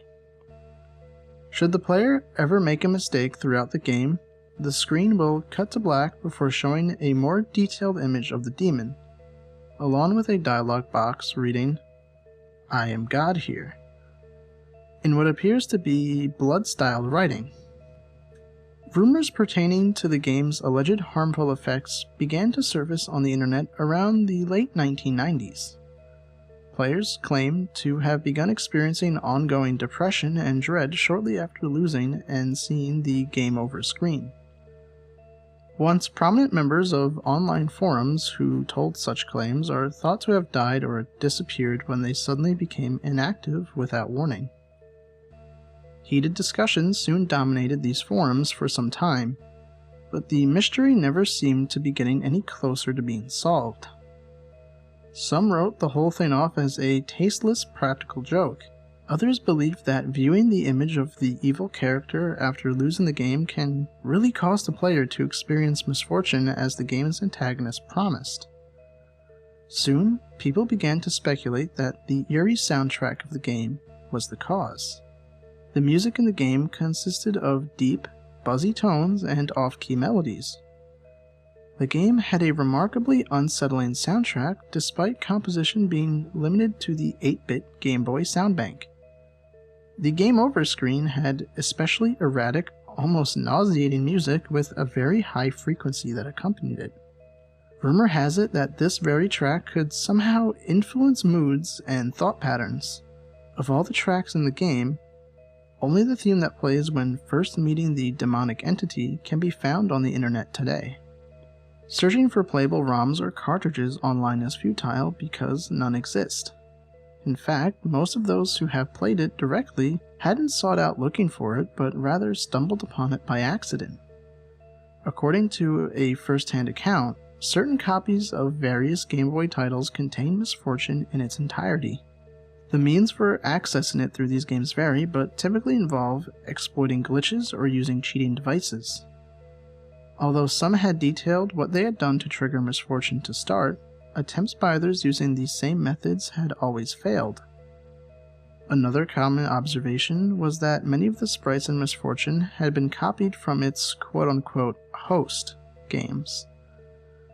Misfortune is known to be integrated into the following list of games: Legend of Zelda: Link's Awakening, Pokemon Red, Spud's Adventure, Poochie Karat, and Atelier Marie in Japan.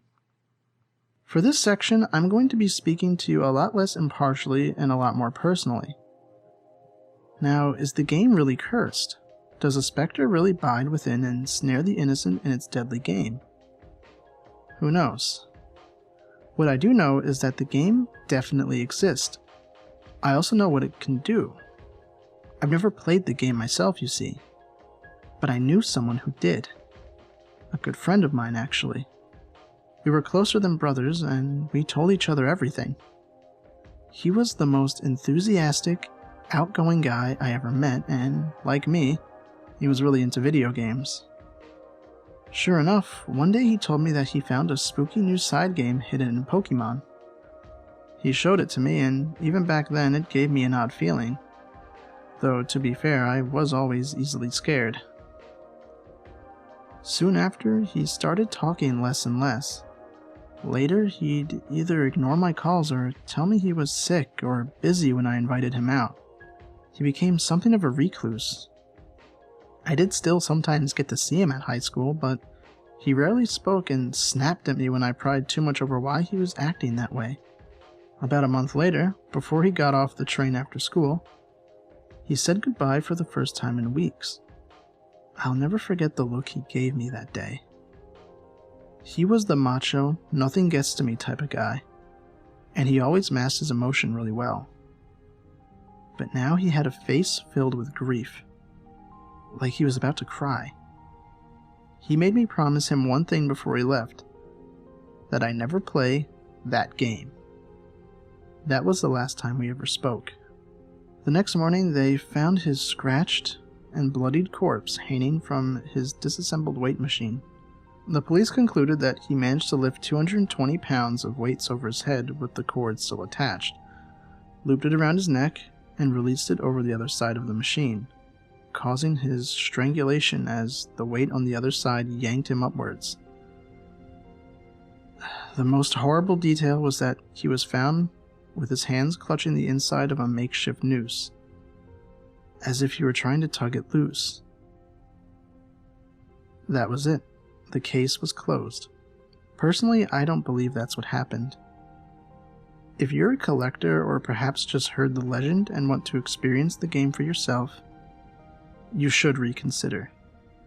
Even if you deny the existence of demons and curses, the misfortune that will befall you is very real. You have been warned.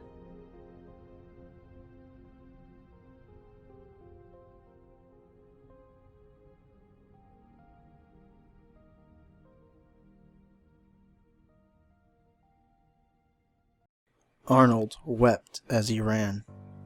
He wept from the near transcendental agony that coursed through his innards like tidal waves of needles and broken glass. He wept when his tongue, already stretched beyond its natural limits, rubbed against his splintered teeth to taste the grizzled chunks of his infant daughter, whose soft flesh he had been forced to consume an hour ago. He wept as his knuckles shifted of their own accord to grasp at the matted clump of blood-soaked hair that had once belonged to his wife. He wept and ran, feeling his rebelling muscles contracting and swelling under his battered skin with each painful movement. He wanted to stop, needed to stop, but he was no longer in control. He was a prisoner trapped and suffering within his own skin. His legs took him over a fence and carried him onto a weed-choked lawn. Arnold felt the impacts and tremors through his twisting bones. His head tilted downwards, allowing him a view of the twin horrors of raw flesh and jutting bone that his legs had become. Arnold screamed in his mind and fought against the invisible shackles that bound him, but he couldn't free himself, and he knew, despite the anguish that the knowledge brought, that he was not going to wrest control of his faculties from whatever held the reins now. That's all his body was now, hopped another fence and bolted past a grimy mirror that sat, alone, in a backyard much like the previous one. Its head twisted towards it as it looked for a new meal. Arnold floated in his own mind like a rotting piece of trash in a dark pond, deaf and mute, but not numb or blind. He could see the vulgar mockery that had been made of his own face. The eyes, formerly green and full of human emotion, now swollen with red blood and rolling madly.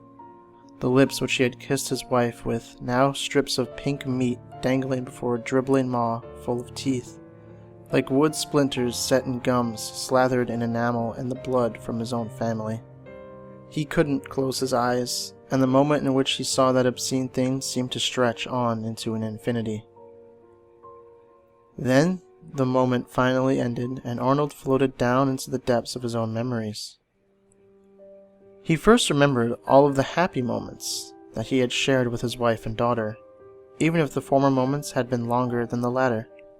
Linda's beaming smile as he proposed to her, their first love-making session, and the feel of her warm skin under his hands. The delighted tears that had welled up in her bright blue eyes as she told him that they were finally going to be parents. Arnold's body had made its way into the woods. The change in terrain, from soft grass to flat concrete to hidden branches and sharp stones, redefining pain. Linda's bright blue eyes, the scent of her hair, the way she giggled when he prodded her toes. The mutilated body raced across the ground on all fours. Even as his knees inverted themselves with the tearing of sinews, Arnold felt his spine press through the skin of his back, splitting it as cleanly as if the wound has always been there. Meredith's birth, the pain in Linda's face, the tears, then her screams being joined by the harsh wailing of the baby. The body leaped upwards, higher than humanly possible. It landed in a thicket, the small thorns of broken bone that jutted out from its raw fingertips reaching out, grabbing at a faint, furry form that huddled in the undergrowth. The long hours spent tending to the baby, her tiny lungs producing shrieks that seemed to belong to a far larger person than she. The looks of annoyance that he and Linda shared, looks that would be forgotten when Meredith smiled benevolently up at them from her crib. The small creature, a rabbit, judging by its long ears and hind legs, squealed as it raised its tiny body to the maw. Then came the crunch of tiny bones and the gush of hot blood. Linda calling to him as he went off to work, feeling in equal parts guilty for leaving her with the baby and envious of the time that she would get to spend with her. Then the dull grind of the office, in which a subtle pain began to prick at his stomach. The last of the rabbits slithered down the monster's body's gullet to join Meredith and what little of Linda it had been able to stomach. The pain in his innards grew steadily but slowly, first a rapid fire of tiny jabs, then a lingering ache, then a burning pain, and he, in all of his foolishness, had ignored it. He had kept it away with painkillers until it blossomed into a type of agony that he had never felt before.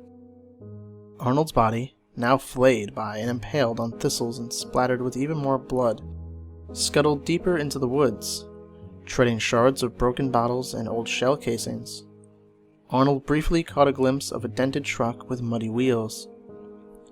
The silent trip to the hospital after he had pissed red, the fearful looks shared by a husband and wife, and the deep nausea rolling in his gut, copulating with the pain. Then the arrival, the stink of antiseptic, the long wait, and then the doctor's words.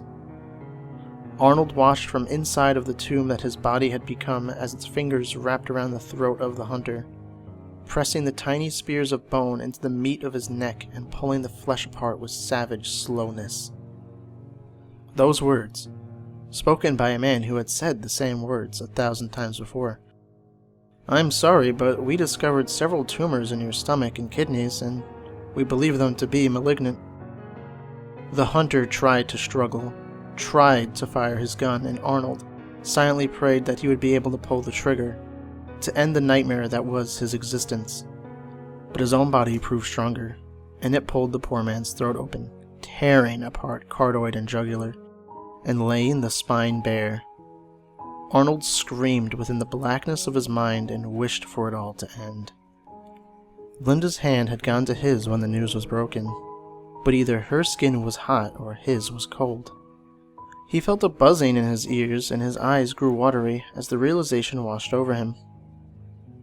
The next year had been spent searching and begging and wasting time and money on a cure that both knew to not exist. He found himself, more often than not, in Meredith's room, trying desperately to staunch the flow of tears at the sight of her uncomprehending, bright-eyed gaze. The body finished its grisly meal, allowing the man within to feel its stomach burst under the sheer quantity of meat. His hopes that his hunger would be sated were snuffed out when the body turned and spotted the hunter's partner, standing a few feet away with a look of primal horror written on his paling features. As the days passed, the pain grew worse. The tumors became like a boogeyman to Arnold, haunting his dreams and waking him up in the dead of night with their painful stings. Soon, the trips to the nursery lessened as trips to the hospital grew more prevalent. Linda began to stay out with her husband, comforting him through the pain as best she could, but what little of their hope that they had left was shrinking with each night spent in agony. And then, as if to rekindle their hope, Linda received news of a new medicine, a concoction of exotic and untested chemicals that went under the working name of tritohypnol, and the manufacturer's needed test subject. The second hunter was faster to react than his partner had been. He had raised the gun and fired before the beast had fully closed distance between them. Arnold felt the buckshot tear into his body, but the force that controlled it refused to buckle. The office that they met Dr. Morgan in was as neat and pristine as any doctor's office that they had seen, and they had seen many. Dr. Morgan was a short, robust man with smooth skin and eyes that seemed endlessly compassionate. He had asked them a few questions, took his blood pressure, and then escorted him into a bland, white room, where a single table and cot sat with their metal parts gleaming like diamonds in the harsh, fluorescent light. The hunter screamed as the same talons which had killed his friend aimed for him. The tritohypnol was a clear liquid, like water, and it burned when it entered his bloodstream. The tritohypnol was a clear liquid, like water, and it burned when it entered his bloodstream. It was only after the burning spread to every limb, every digit, and increased until it felt like he was sweating hot oil, that he realized he had made a very serious mistake.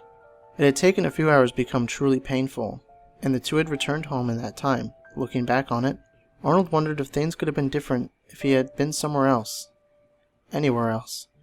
The fingers plunged into the second hunter's stomach and began to pull outwards, the barbs and the full weight of the body making sure that escape was impossible. The tritohypnol started to twist his body a few minutes after the pain had become almost unbearable. His muscles tore, his skin ruptured, his teeth ground together until they cracked. His ligaments stretched into the throes of the spasms, and his mind grew hazy with hunger.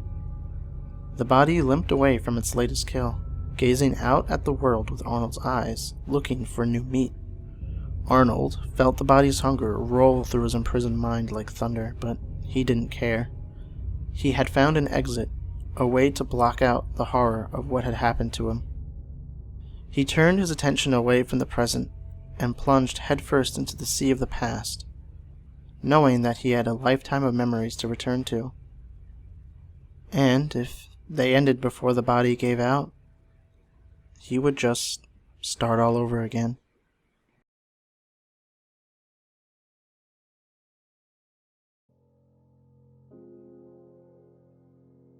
The ritual, colloquially known as the elevator game, is a popular urban legend in Japan and Korea. It appears to originate from a Korean website. Unfortunately, I can't read Korean, but working off some rough translations, I've been able to piece together a clearer version of the rules and instructions. The elevator game is for one player, and requires a building that is, at the least, 10 stories high and has an elevator, obviously. Once all requirements are met, you can proceed to play the game. Here are the instructions. Enter the building of your choice and get into the elevator on the first floor. It is important that you are by yourself, so if anyone else is present in the elevator, do not continue. If you are alone when you enter the elevator, press the button for the 4th floor. When the elevator reaches the 4th floor, do not exit. Remain inside the elevator and press the button for the 2nd floor. When you reach the 2nd floor, again, do not leave the elevator and press the button for the 6th floor. When you make it to the 6th floor, remain inside the elevator and press the button for the 2nd floor once more. When the elevator stops at the 2nd floor for the 2nd time, remain inside and press the button for the 10th floor. Once you arrive at the 10th floor, press the button for the 5th floor. When you reach the 5th floor, there is a chance that a young woman may enter the elevator. Be wary of her and do not acknowledge her in any way. Do not speak to her, do not even look at her. She is not what she seems. When you are ready, press the button for the 1st floor. If the elevator descends to the 1st floor, exit the elevator as soon as the doors open without looking back and without saying a word. However, if the elevator begins to ascend to the 10th floor instead, you may proceed. When the elevator reaches the 10th floor again, you may choose to either get off the elevator or to stay on it. If the woman entered the elevator on the 5th floor, she may ask you, "Where are you going?" No matter what, do not speak to her or even look at her. Getting off at the 10th floor will put you in what is known as the other world. There is only one way to know if you have arrived at the other world. You will be the only person in it. You can choose to explore the other world if you wish. The building will be identical, and some reports say that the only difference will be that all the lights will be out. Reports also state that if you were to look outside, the only thing you would see is a red cross. Some say that electronic devices will not work in the other world, while others say that they will.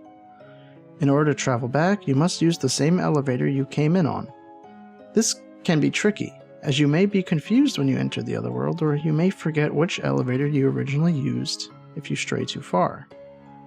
Some say that the elevator will go farther away the closer you get. If you did leave the elevator on the 10th floor, here are the instructions you will need to follow to make the return trip. Get back inside the elevator that you used to arrive. Press the buttons in the same order you did the first time. When you reach the 5th floor on your return trip, press the button for the 1st floor. The elevator should begin ascending to the 10th floor just like it did on your first elevator ride. Your goal is to make sure the elevator does not reach the 10th floor. In order to do this, press the button for any other floor before you reach the 10th floor. You should arrive at the 1st floor. When you reach the 1st floor, be sure to check your surroundings carefully. If anything just seems a little bit off, do not exit the elevator. Simply repeat the steps until your surroundings look as they should. When you are confident that you have in fact returned to your own world, you may safely exit the elevator. If you choose to remain on the elevator when you reach the 10th floor, the return trip is a bit simpler. Press the button for the 1st floor. If it doesn't work, just keep pressing it until it eventually does. When the elevator arrives at the 1st floor, exit as soon as the doors open. Do not look back and do not speak. If at any point during the ritual you lose consciousness in any way, such as passing out or fainting, it is likely you will wake up in your own home. However, you should carefully examine your surroundings upon waking up. The home that you are present in may not be the one you left when you first set out to play the game. There are rumors surrounding the infamous case of Eliza Lamb, the Canadian student whose dead body was found inside a water tank atop the Cecil Hotel in 2013. They say that she was attempting to play the elevator game. There is no evidence to support these rumors, however, the mystery of how she died remains unresolved. One more thing to keep in mind. Don't break any of the rules regarding the woman from the 5th floor. Should you look at her or speak to her, she may decide to keep you as her own, and who knows what might happen to you.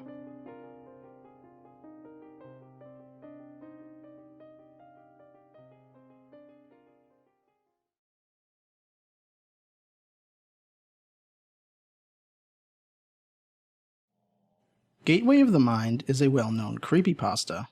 A bunch of mad scientists attempting some unbelievably literal interpretation of a figure of speech.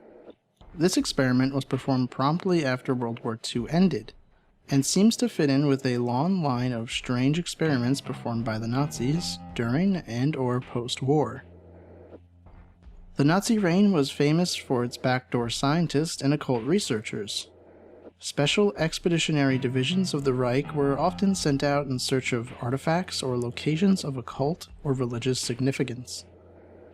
Meanwhile, in Germany, bunkers were assembled and mansions and castles were fitted with labyrinths and dungeons, which were then filled with strange experiments and research notes. Whenever the Allies found these places, they were often gutted, burned, and otherwise destroyed and abandoned. Whenever a lab was found intact, the research was often incoherent or missing, or later destroyed by the Allies to prevent the Nazis from recovering any hidden data. A lot of the Nazi experiments were kept under the radar, until recently. Veterans who served as guards to the labs and ritual zones have explained what they have seen, or folders and books have been uncovered in boxes and crates belonging to the scientists. A fair few of these contain a common research goal: giving man the power of God. Exactly the true power is often up to debate, but it appears that this is often described in Nazi research as immortality, unable to die, invincibility, or other factors surrounding losing the capacity to die in some way or another. The larger part of this research was actually legitimately based. Certain doses of chemical compounds to aid blood flow in aging people. First concepts that are now used in today's transplant surgery. Grafting, ointments that renewed skin, antibodies to various diseases, and fitness and dieting research. However, one of the crates discovered in Hamburg in 1999 went way off this research style. This stuff crossbred the occult experiments and immortality research. Mind is the disease. The introductory folders and proofs of concepts of this research began with the principle that the brain controls the body, completely and wholly, and as the body slowly degrades around it, it continues to function. Further statements say that the reason the body is left to degrade is because the human brain is set on a biological timer of sorts, such as why butterflies can only live a day, yet other insects can often last longer. The brain tells us to die. It is proposed that as the brain grows, it begins to make connections, resulting in the human becoming more mature and having an advancing brain. At the age of somewhere between 35 and 50, however, these connections slowly break down, resulting in forgetfulness, dementia, and other mental diseases reserved for the elderly. Now, what was their proposal? The Nazi scientists proposed that the brain has a universal kill switch that activates as soon as the brain has fully developed. In normal humans, this kill switch will initiate a shutdown sequence in bodily functions, which occurs over several decades. As soon as the body is fully shut down, the brain will be forced to die through a lack of oxygenated blood. It is said that Werner's syndrome, a disease where a person ages rapidly, is a result of the kill switch function activating far too early. The Nazis proposed that they could remove the kill switch and give the human mind immortality, and from that, complete immortality. Needless to say, brain surgery was incredibly difficult during those times, but it was possible. In the stacks of folders, there were many different diagrams and past research on the brain, psychology, the human mind, and the like. But what about the location? The experiments were initially proposed to Nazi executives in 1940, and permission was granted to perform the experiments in 1942, under one condition. The experiments must be conducted outside of Germany. The German populace must not see this experiment in any way, shape, or form. It was no surprise to the scientists that the executives were paranoid about public relations, but the idea of performing the research outside of the fatherland was foreign in itself. Most experiments were performed in bunkers or basements. Regardless, the scientists complied, and were able to organize a setup with their ally Japan. In late 1942, the research had begun. And here's where it gets strange. The research team had taken over a Japanese orphanage. The orphanage was in the hills, supposedly somewhere in Shimane, an area nearby Hiroshima. The scientists deduced that if they tried to take the usual test subjects, such as older diseased people with nothing left to live for, similar in a fashion to Gateway of the Mind, they would be playing with the variable of disease, or more importantly, they would be experimenting on a brain that had already had an activated kill switch, rendering it useless in the context of finding the solution. As a result, the Nazi scientists demanded that children, namely the orphans in the orphanage, which they deemed to again have nothing else to live for, would become the test subjects. Their young brains eliminated any cause for concern of an already activated kill switch. To begin the experiments, the children went through numerous immunizations and intense psychological testing to ensure that they would prevent any defects and keep a general benchmark for their subjects. Next, they began with the older staff of the orphanage. Put under anesthetic, the surgeons opened up their skulls to find a good cross-section of an adult brain, and begin to find key differences between it and a child's brain. After gaining both a model of a child brain and an adult brain, the scientists deduced that the universal kill switch wasn't located in the brain, but in the cerebellum, located at the rear. The cerebellum commands all subconscious activity in the brain, which is understandable, since it isn't a conscious action to set off the kill switch. Systematically, they took the tallest child in the orphanage and began to open her up. They were about to begin their first kill switchectomy, that they had managed to open up the cerebellum and remove the part presumed to be the kill switch. However, upon closing the subject up, they found that she had expired.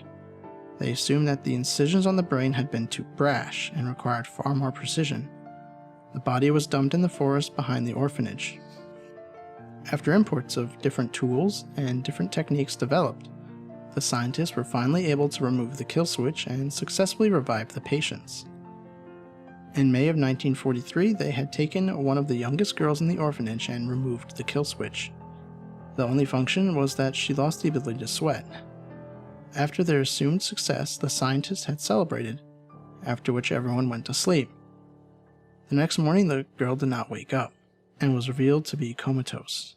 After a while, she was revived successfully, and the kill switchectomies continued. The initial success gave the doctors a new state of mind, one of refreshment. They were able to continue their experiments with the ease of mind that the theory was proven. Well, so they assumed. Before the doctors continued their removal research, they commissioned several doctors in from Moscow, who were trained in the practice of bodily revival, technically zombification, however it relies on the principles of using electric shocks and artificial hearts to power the body back up.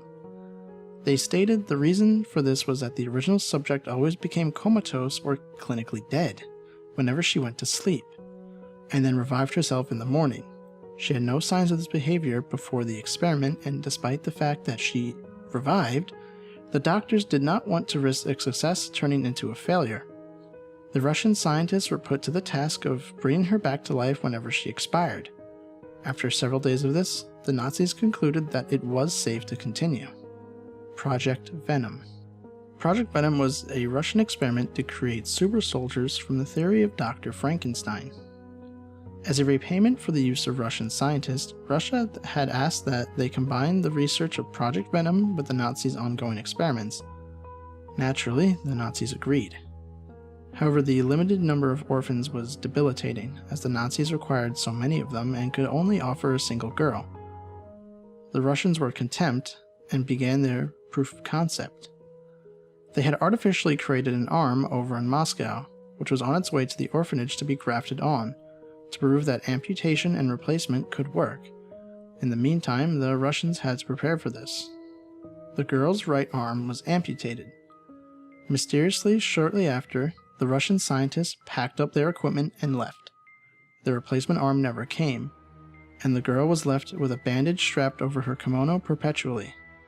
The Russians were said to have left with a fearful haste, as if the air had turned too cold for their tastes.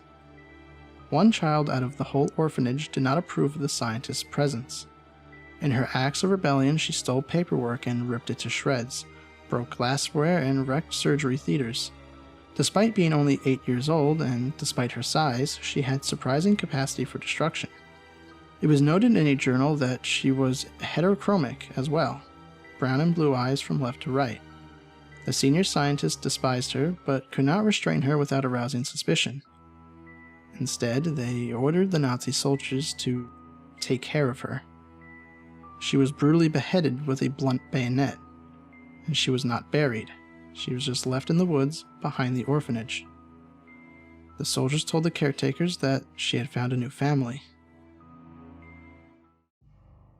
The Nazi scientists attempted to play around with their successful experiment by trying different aspects to it.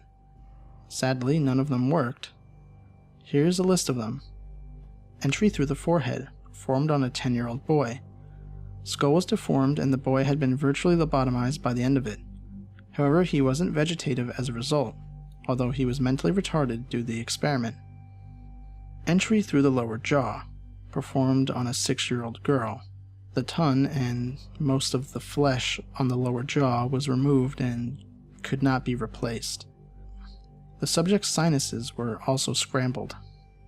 Entry through the side of the head. Subject was reluctantly half deaf. It should also be noted that there was no anesthetic during the surgery and the screams were truly mortifying, as most journals read.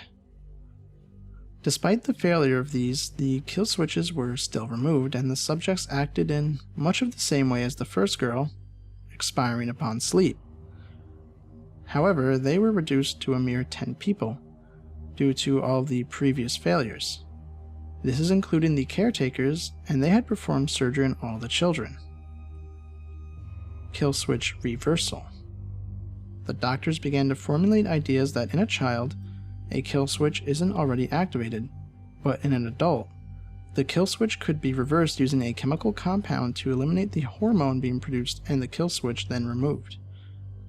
This was performed on all of the caretakers and was, surprisingly, successful as they had all survived. During the experiments, scientists were told to watch over the successful children and monitor their behavior. This part gets freaky. They appear normal at first, just like any of the other children, playing, cheering, learning normally. But when separated from others, they seem off. They stroll carelessly around with a blank smile on their face, their eyes looking straight at you. If approached from behind, their heads snap around with ungodly speed, and for a moment, you can almost see an expression so vile on their face that it makes you want to cower. But then you realize they were just forming their dreamy smile again. Another thing is that they follow us, but only when we're on our own. After finishing on my typewriter and heading into my room, I am often given a fright by one of the children standing several meters down the dark hallway, staring at me. And I shut my door and I jam a chair behind it. And then I sleep safely. It feels like they're ghosts at nighttime, and the funny thing is, I keep seeing one child with reddish hair. I keep asking who the child is the next morning, but the caretakers say they haven't had a child with reddish hair for a while. They also seem to be playing a game a lot more than when we started. I haven't gotten much knowledge of Japanese, but it seems the game is called Circle U, as described by one of the translators. A group of children surround one child, who sits in the center, alone. They link arms and begin to move in a circular manner around the child, making scary faces at them and singing an eerie chant. You lose if you flinch. Upon talking to them, I've noticed they seem more dreamy, forgetful, and somewhat blank, as if the experiments wiped their memories as well. But it's not an innocent type of dreamy, rather something more sinister. They stare at you with wide eyes and ask you questions you never thought they would know. One asked, "When your grandmother died, did she really leave you a gold-plated watch?" It might seem crazy, but my honest answer was yes. Please note that Kagome Kagome means circle circle. The game translates to circle you. And the child who rebelled against the scientist was the one with the reddish hair. Demise of the project. In early 1945, Hiroshima is bombed, Germany forfeits, and the experiments are ground to a halt. The Germans begin packing up their equipment. Most of them had already returned home due to their mental welfare, stating that they showed signs of insanity. Only 4 scientists remained. After sending the last set of equipment off, the scientists deemed it was only justified that they inform the caretakers that they were leaving, and they did so. And to the horror of one of the scientists and the surprise of the rest, the head caretaker said, in fluent German, "Will you play one last game with us?" The 3 scientists agreed, and a circle of children and caretakers formed around them. Now if you flinch, you lose. The one horrified scientist ran to the last truck and jumped on it without looking back. The story now. If you go to Hiroshima, go around the woods and you may find some dirt trails there. If you travel down them, you will see beautiful forests. But if you travel down one of them that has had signs of trucks going through, you will feel cold. And you will see that a lot of the trees are cut down. But don't wander from the path, or you'll likely get lost in those vast woods. If you pay attention, you'll notice that the tree stumps look a lot like kneeling people, with missing heads. If you continue, the air will get cold, naturally because you're climbing uphill, right? Of course, eventually you will reach a clearing, with an old stone building in the center, vines covering the place. Go inside if you want to play. As soon as you open the door, a foul smell will come out, similar to that of a rotting corpse. If you look down the hall, it will be dark regardless of the time of day, since there are no lights. Continue down the hall, take the first left, and then go down the hall until you see the one door that appears to be made out of a red-colored wood. The rest are brown.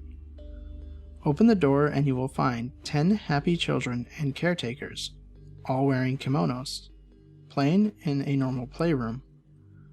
One is missing her arm, another is missing his forehead, and a third lacks a jaw.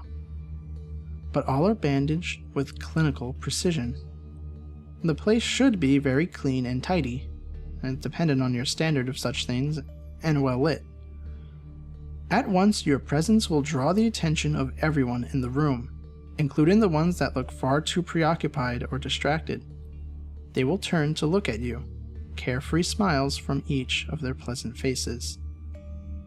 The head caretaker, in all of her beauty, will ask, "Will you come and play with us?" By this time, if you haven't soiled your pants, you really should. It'll save you the trouble later. If you say no, the door will slam shut on you, and if you try to go down the hallways out the exit, you will only find another dark hallway. Open any of the brown doors and you should find operating tables or bunk beds. If you continue down the third hallway, you will realize that a girl is standing several meters behind you, her face shrouded by shadow. Approach it and expect your doom. Continue down the hallway, and try not to let her catch up with you. If you say yes, however, you will be welcomed into the room. The door will close behind you, and everyone will form a circle around you. Now sit down and don't flinch, a cheerful voice will say. Just follow the instructions and you will survive. All light will disappear from the room, yet you can still see the circle of children, each with a vicious expression on their face. One's so vile you will probably flinch straight up. If you can stomach that, though, they will begin to move around and around you.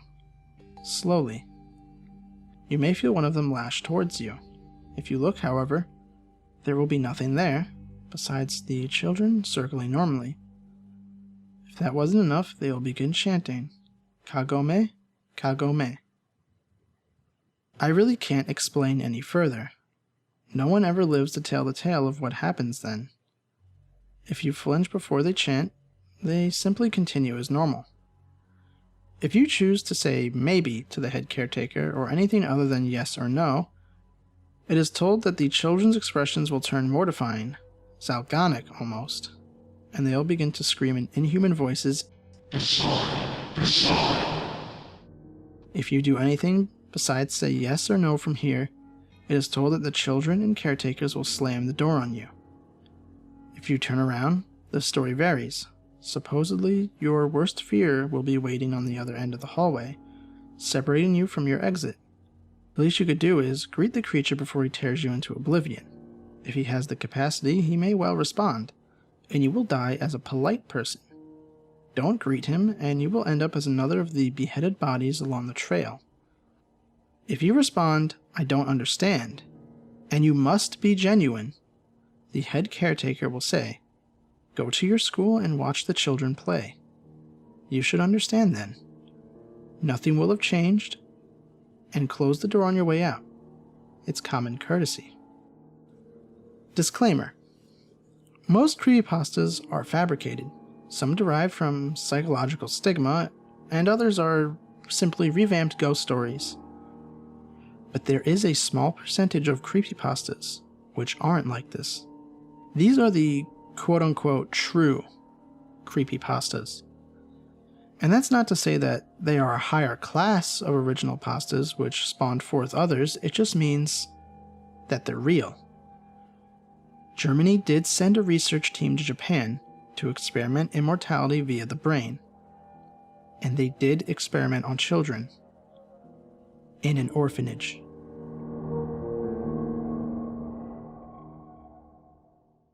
It is said, when you take a picture of someone, you capture their soul in the camera. It is also said that if you print that off, the picture contains the soul itself and you can control them with it. I'm not sure where to start. Do you know what the primordial soup is? A veritable ocean of elements, all floating around randomly, and through millions of years of time, eventually the right set of random circumstances came to pass and the elements were able to connect together and form the world's first single-cell organism? Now, that's a really boiled down version of it, but I'm sure you get the gist of it. Fast forward a few billion years to the early 1990s, when internet use began to rapidly accelerate. Every home had a computer, and new connections between computers were opening on a by-the-second basis. Trillions of bytes of data began to transfer around the world at the speed of light. Music, text, sound, and most importantly, pictures. Now, if when you take a picture of someone and capture their soul, what happens when that picture is converted to data and placed on a hard drive? Does the soul follow? 15 years later, we believe so. We believe that when you take a picture of someone and upload it onto a computer, alongside the image data, a blueprint of the person's soul itself is imprinted on the file itself. Look at your pictures folder. How many souls reside in that folder alone? That's just the beginning though. These soul blueprints each retain pieces of a puzzle, parts of the soul itself as well. Recently, a group of hackers who referred to themselves as the Cardinals took an interest to this theory and began experiments. They had found anomalies within the binary sequences of images based on similar features of the person they had taken a picture of. A binary DNA, if you will.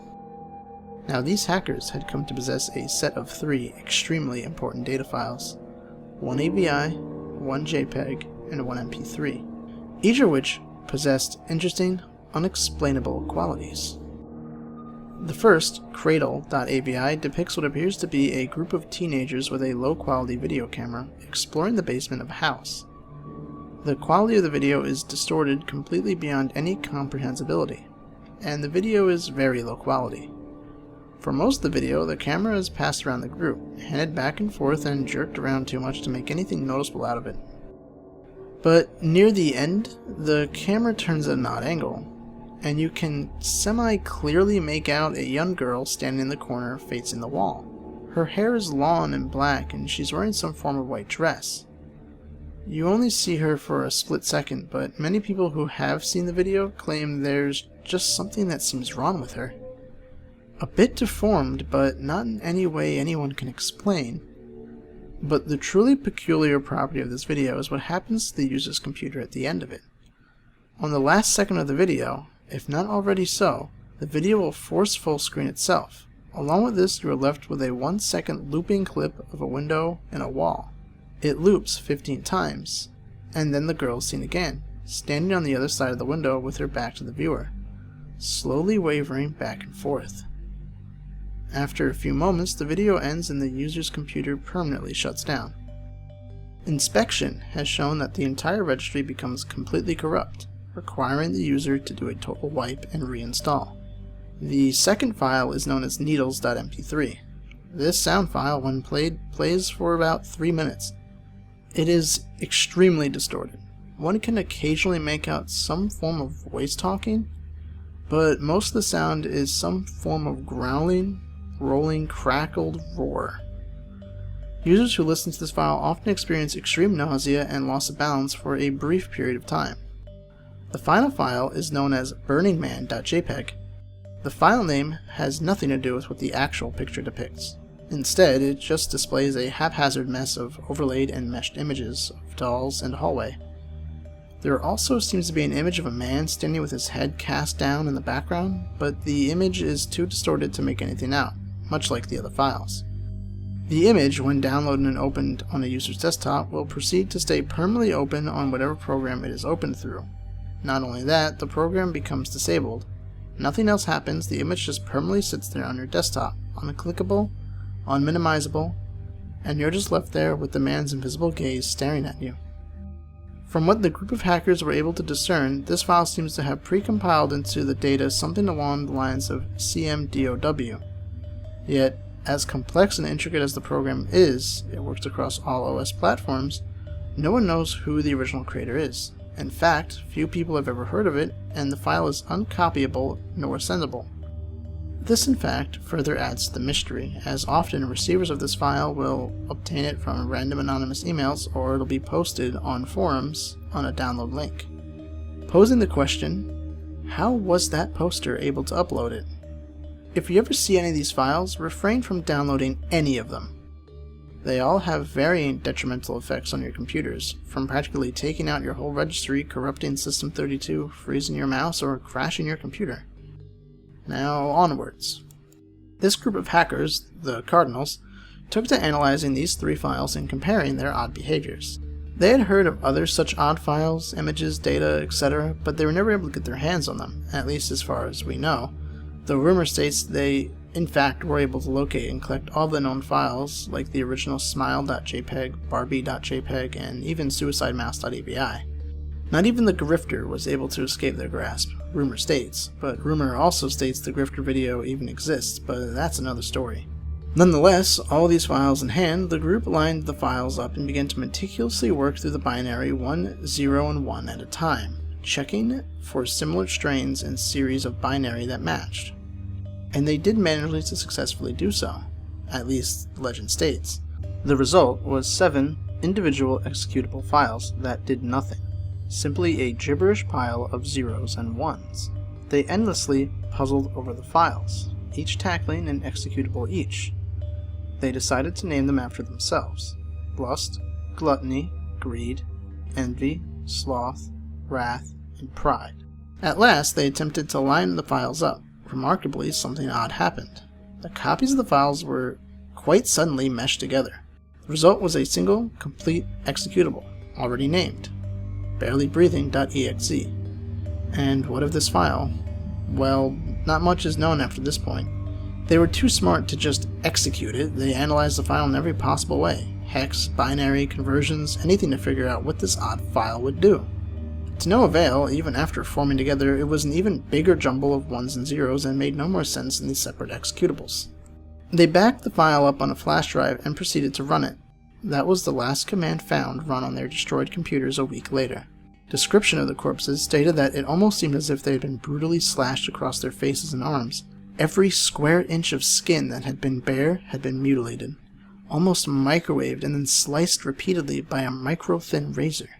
The government attempted to hush up the event, but there was some media leakage, and because the Cardinals had been keeping a blog amongst themselves and a few close friends, it's closed down and deleted now, so don't go trying to find it. It quickly spread out as per what they had been attempting to accomplish, and if it was or was not related to their terrible deaths. And what of the flash drive? A friend, who knew of its existence, later checked the home of the group and was unable to find it.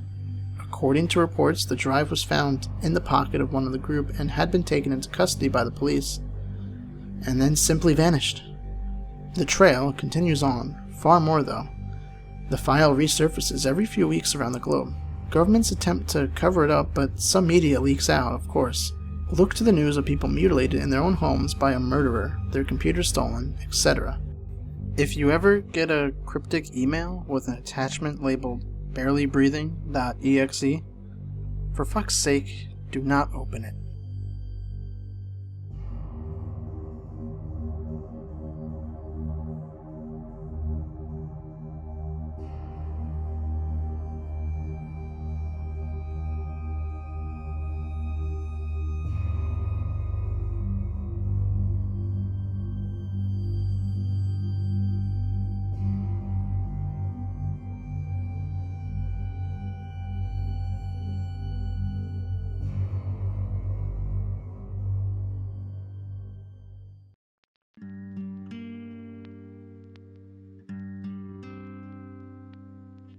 Do you have something that you truly, relentlessly desire?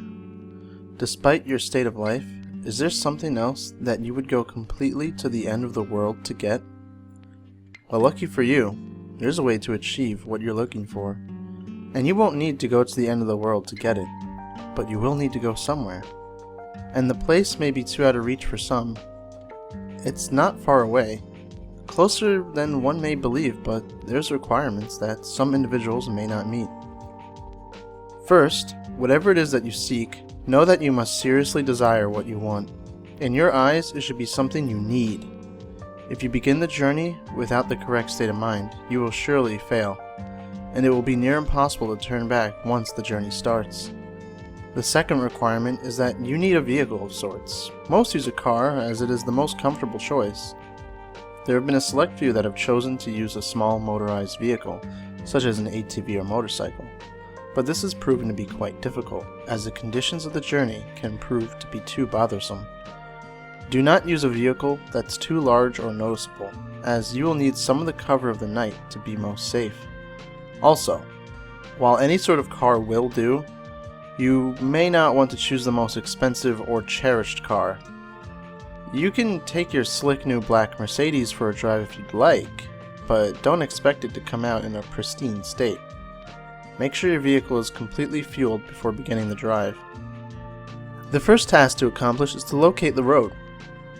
It doesn't have a name, it's not on the map, and technically it doesn't even exist.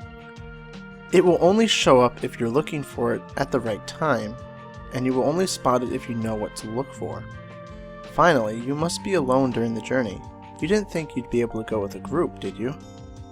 It must be night when you begin. Choose the time of the night where you believe the roads are the least populated. Drive to any area that is just a stretch of road surrounded by woods.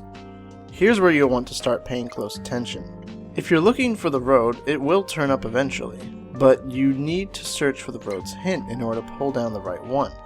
Once you're close, you will see or feel its signs, but what the signs will be will depend on what it is you desire. For example, if you're in search of wealth, you may spot shimmers on the empty branches of trees, as if they resemble the shine of gold or diamonds. If you seek love, you may begin to see rose petals slowly dance in the light breeze, blowing in the road's direction. If you seek revenge, you might sense an ever-growing feeling of heat or anger in your body as you approach. Just know what it is that you really want, and you'll have no problem finding the turn. Once you're sure that you've found the revealed road, take a deep breath and turn down onto it. At this point, you have officially started down the nameless road, which brings you through 11 miles, leading to whatever it is that you seek. Each mile will test your desire, and will expose if you really do want what you're searching for. Before you go any further, stop the car and be wary of a few advisements. Do not turn on a radio during the drive. Do not use a phone during the drive. Reception will be cut off anyway. Do not open the windows during the drive. Make sure they are closed before you continue. If you're riding a vehicle without windows or top, then prepare for the worst, as the odds are heavily against you. Do not attempt to leave your vehicle at any time. You'll never want to exceed 30 miles per hour unless you're desperate to make it through a section of the road. And most importantly, as with any drive, buckle up. Feel free to prepare and make sure you're ready. Once the road has been entered, time has stopped, so you don't need to worry about losing the night. Though you may not notice, you're not actually in your own world anymore. Take one last moment to realize that once the first mile is over, there is no turning back. If you ponder turning back at all, know that you shouldn't even be on the journey in the first place. Once all is done, continue on the road. On the first mile, you won't see much change. The road passes through mostly woods, with a few miles being an exception. The air will turn a bit colder, in which you should turn on your heating system if the vehicle has one. You won't want to take your eyes off the road later. Take some time to calm any uneasiness by admiring some of the night sky. You'll see it completely aligned with stars, more than what you would ever believe possible. If the weather was cloudy beforehand, you'll also notice that the sky is now clear. On the second mile, the air will become even colder. This is primarily the reason why traveling in an open vehicle is very difficult.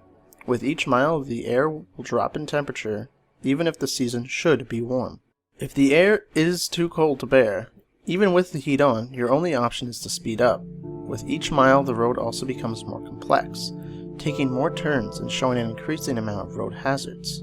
Be sure to always keep focused on the road in front of you in order to avoid as many bumps or obstacles as possible. Hitting a few rocks and potholes won't hamper your progress too much, but you'll want to keep in the best condition for as long as possible. If your vehicle is forced to stop because of damage, there's nothing left you can do but eventually freeze to death. On the 3rd mile, you may begin to spot silhouettes of human figures in the linings of trees. Pay no attention to them, even if they seem to get closer. It'll be hard to resist peeking at their unnerving, distant appearance, but know that they will reveal themselves later. At this mile, the road will become dirt even if you weren't driving on it in the beginning. Keep to the center of the path as it will become narrow and wide at random intervals. On a quick side note, should you ever attempt to turn around, despite the previous warnings, you'll be left on a path which never ends. You would simply run out of fuel eventually and be left to freeze in the cold conditions. On the 4th mile, you will not only see more of the figures, but you will begin to, in a sense, hear them. In the back of your mind, a very faint, unintelligible whisper will echo. These will come and go, but you cannot stop them. If they become bothersome or distracting, try and tune them out by thinking of what it is you desire. Attempting to listen and determine what the voices are saying will only attract them to you, and you want to be as far away from them as you can. They'll be closer later, so there's no use bringing them near this early. On the 5th mile, you will come to a clearing. The lining of trees to your left will disappear to reveal a lake with no end with a beaming great moon over the water. The illumination from the moon will be so spectacular that the vehicle's headlights will no longer be required. Restrain yourself from gazing at it. If you look at its light for even more than a few seconds, the road in front of you will end, throwing your vehicle into the water in which you will freeze in mere minutes. The voices will be gone for this mile, but don't rejoice yet. They'll be back. On the 6th mile, take into account that you are more than halfway done. Despite the progress, you may lose hope here. The stars will have disappeared at this point, leaving the sky an empty, black abyss. The clearing will have ended, leading you back into the woods. The only light you will have will be provided by your vehicle's headlights, but they will flicker from time to time, even if you're sure they're in perfect working order. If you have a radio in the vehicle, it will turn on here automatically. If you didn't turn it off beforehand, it will produce an overwhelming screech that will send you off the path. A calm voice will then begin to speak about your greatest fears, what it is you are so horrified of in your life. It will speak in a way that will cause you to visualize the words in your mind, so don't listen to it. If you begin to comprehend what it's saying, the horrors will prove too much for you to stay on the road safely. Attempting to turn off the radio will prove no use. Speed up if you need to, just keep your mind off the voice as much as you can. As you approach the end of the mile, the voice will fade out of the speakers, leaving your ears at peace, for now. On the 7th mile, the voices from the figures will return. It won't sound like a whisper this time, but more like distant screams, growing closer with each second. At some point on this mile, you'll hear one of them in your ear, as if one of them were right behind you. This is because one of the figures have found their way into your vehicle. Do not turn around. Their faces will shock you into paralysis, leading you off the road. If you don't draw attention to it, it will become uninterested and hopefully leave. These beings are said to be the ones who have traveled down this road before, but were not successful. They live the remainder of their existence suffering in the darkness with their only goal to bring other travelers down with them. It has been said from experience that these beings can't physically harm you, so as long as they don't cause you to wreck, you should be fine. On the 8th mile, slow down if you're going too fast. The road here takes very sharp turns, which, if overshot, will throw the vehicle into a pit through the trees. The cold is near fatal here. If you were to have a glass or a bottle of liquid in your vehicle, it would be solid in seconds.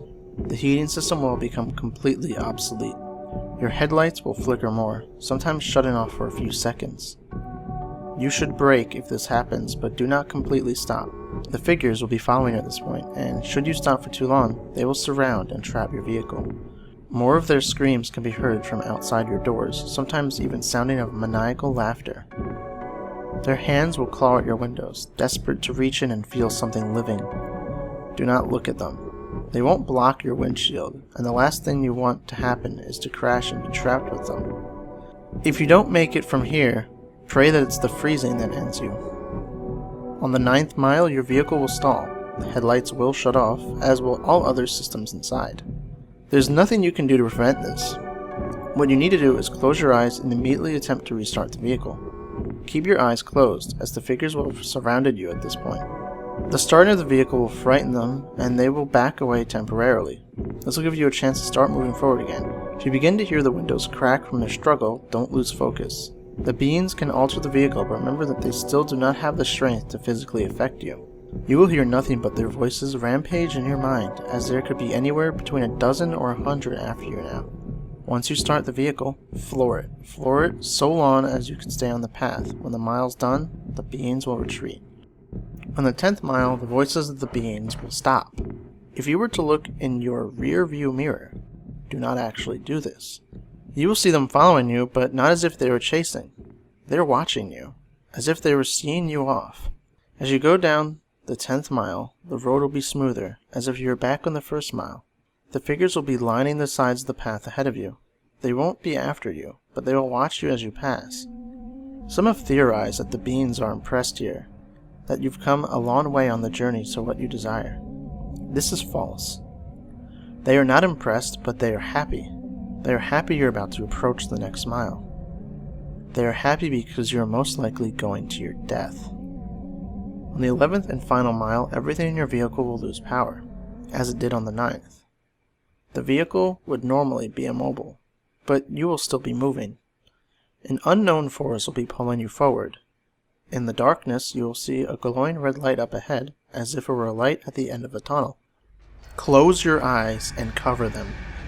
Do whatever it takes to make sure you do not see what you're about to go through. Covering your ears would also be helpful, but keeping your eyes covered should be a higher priority.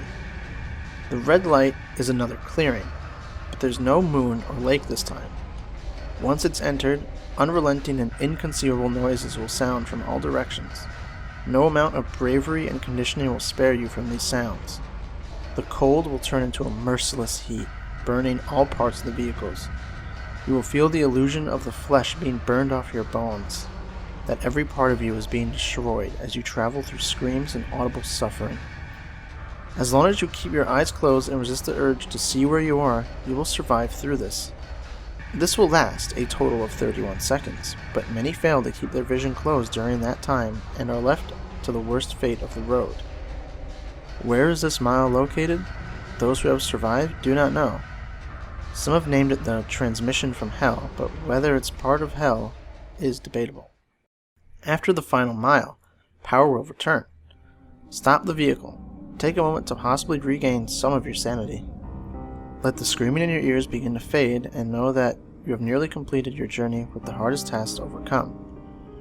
Breathe, and begin to drive forward once again. After only a kilometer, your vehicle will arrive at a dead end. Stop here and do not attempt to move again. Nothing will happen right this second, but you do not want to be disappointed. Relax and close your eyes. Imagine in your mind what it is you've desired this entire time. It will most likely still be the same as when you entered, but with some, this desire may actually change through the making of this journey. Think about what it was that you went through such terrifying and difficult means to acquire, and imagine possessing it in your hands. Once you have completely visualized this, slowly open your eyes.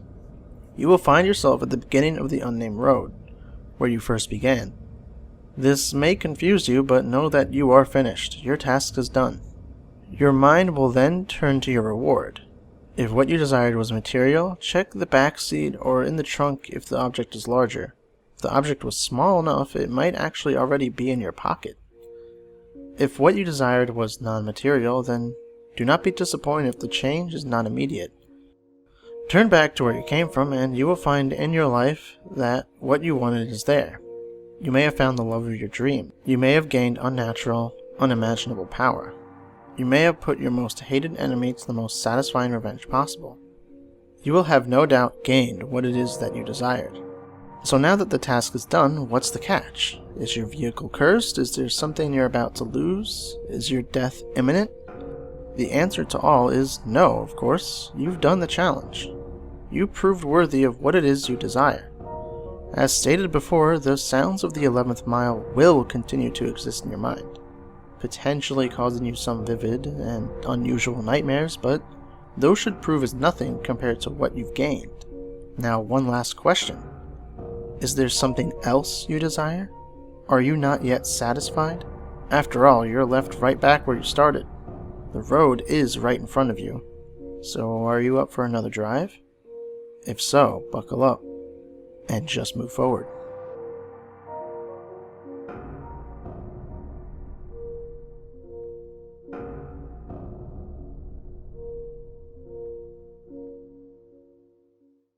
This is a set of instructions for how to speak with the devil, which, as those of you with any sort of brains at all might note, is a patently moronic proposition on the face of it, one likely to culminate in any number of thoroughly unpleasant fates.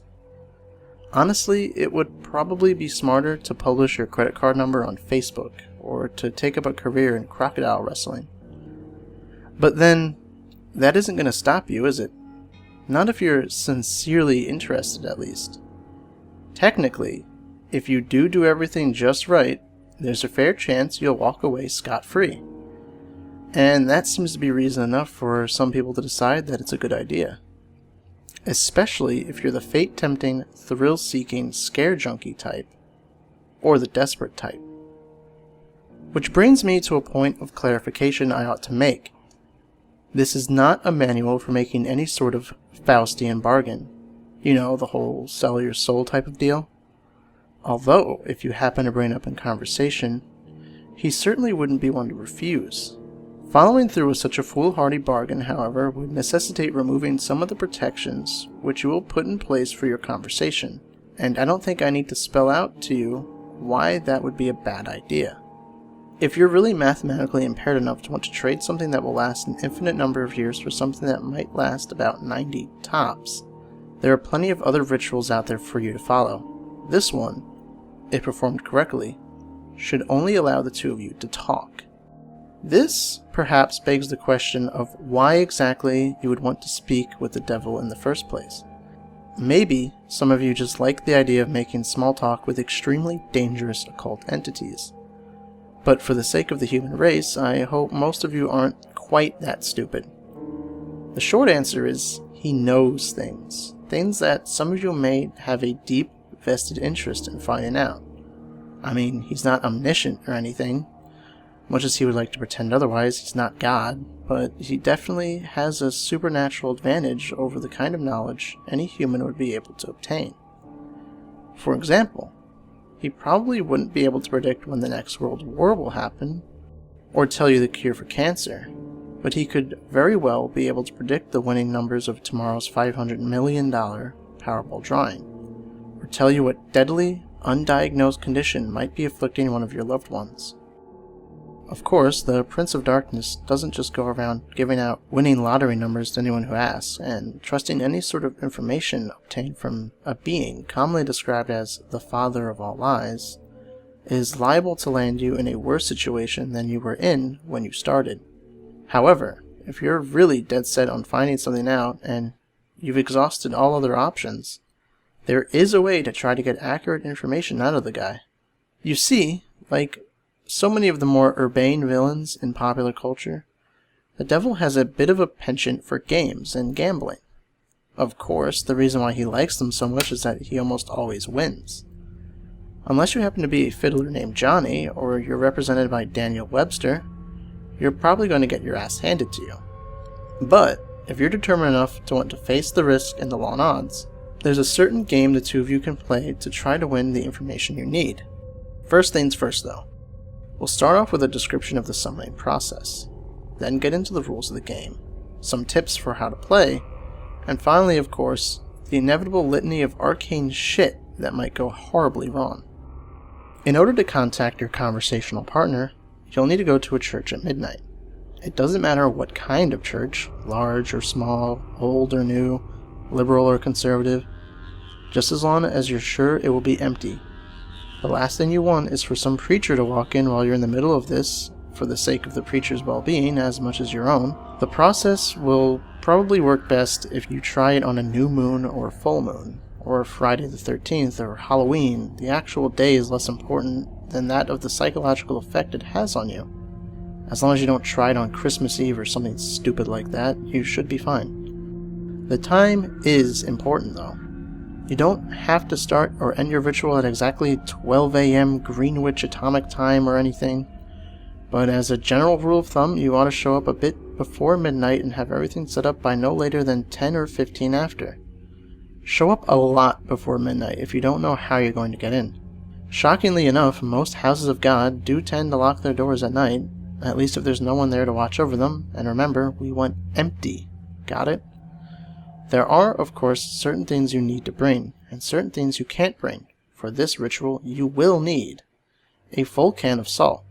You won't need to use it all, but it's always better to have more than you need than to have less. 7 candles, red or white being preferable. Something to light the candles with. You will be shocked how often people forget this. Occult ritual or not, they aren't going to magically light themselves. A length of red string, rope, yarn, or thread.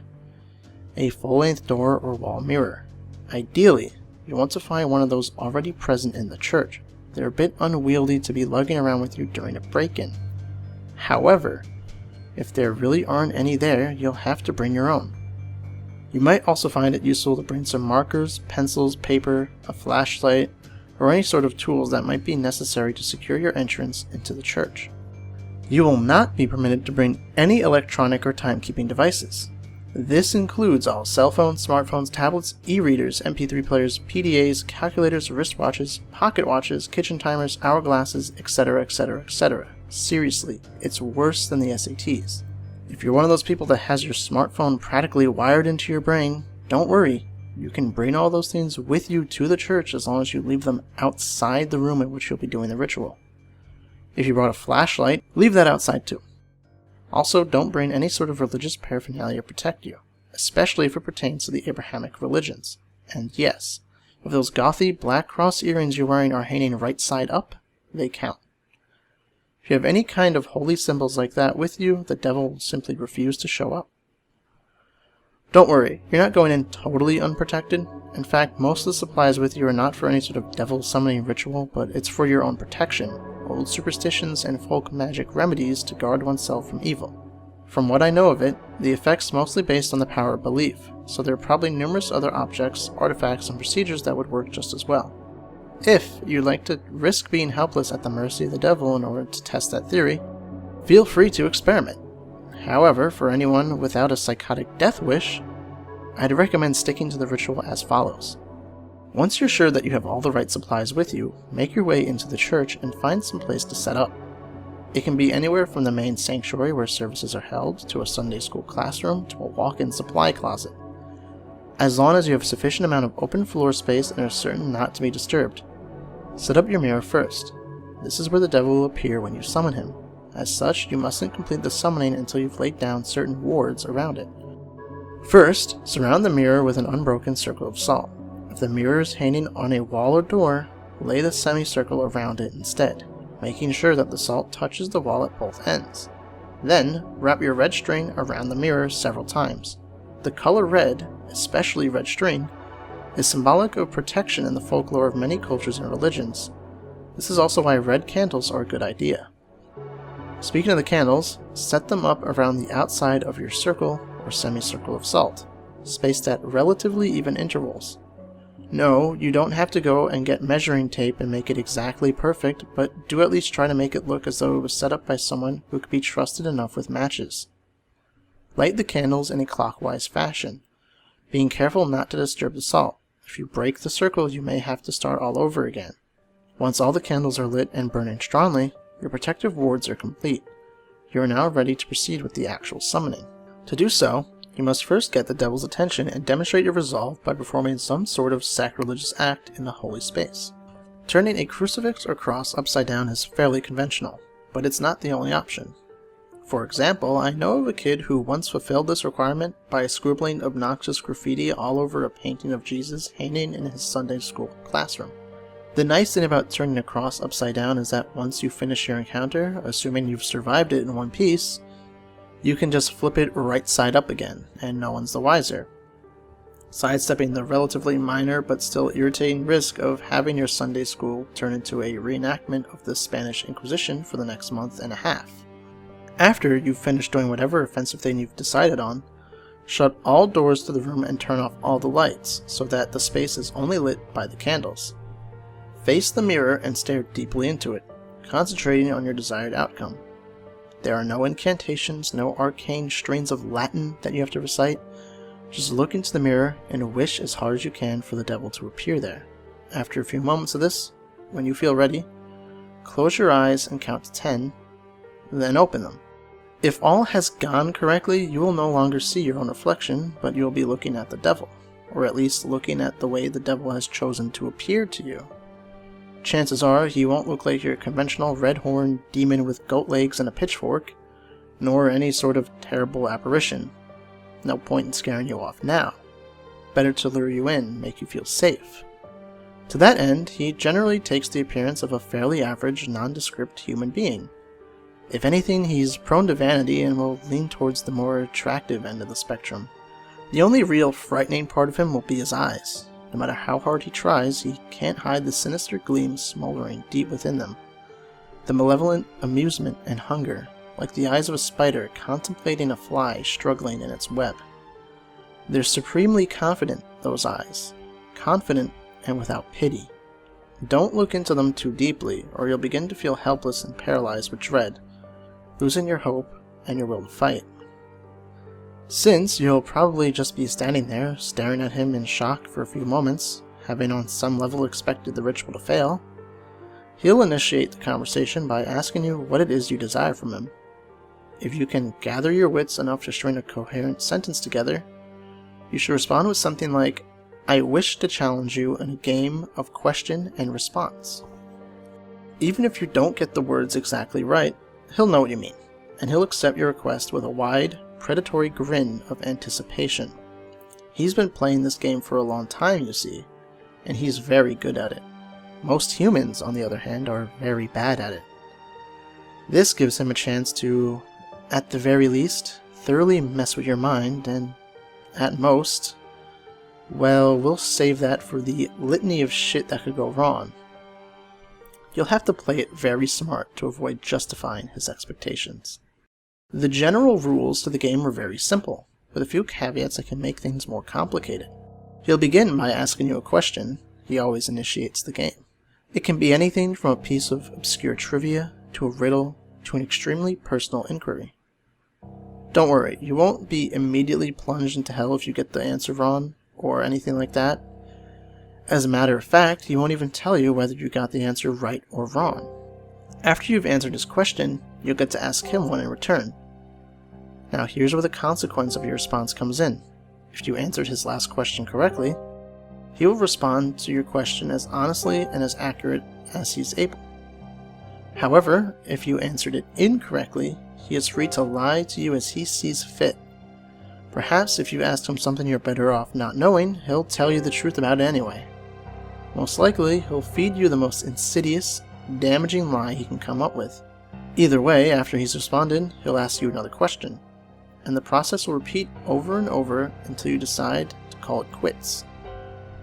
Now, you may be sitting there thinking that sounds fairly easy to get information you need. All you need to do is wait for a question you can answer correctly, and then take the opportunity to ask him what you really want to know, ignoring everything else he said. Well, it's not that simple. The devil will never give you an easy question, one that you can completely sure the answer to. He may instead give you questions that you have some vague knowledge of, that you think maybe you know the answer to, but aren't really confident, thus forcing you to endlessly second-guess yourself, obsessing over whether or not you can trust the information that he gave you next. Perhaps you'll think that what he said was a lie, wish it were a lie, but be eternally consumed by doubt, unable to fully convince yourself that you were wrong. Or perhaps you'll have to make a huge choice based on the information that he gave you, and be tormented by fear and indecisiveness as you recall that your fate, and perhaps that of others as well, rests entirely upon whether or not you were able to correctly recall some arcane piece of trivia that you don't even remember now. You'll never remember the exact questions the devil asked you, by the way. That would make it too easy for you to go back and check your responses. Or maybe, instead of testing your knowledge, he'll ask you something personal. Something that you even lied to yourself about. You'll answer back to him thinking you've gotten the question correct. No, I don't resent my sister. Yes, I would turn the money into the police. But he'll know better. He'll know better than you do that you're lying, and he'll lie to you in return. And you'll believe him. You'll believe him until you are no longer able to deceive yourself. And by then it might be too late.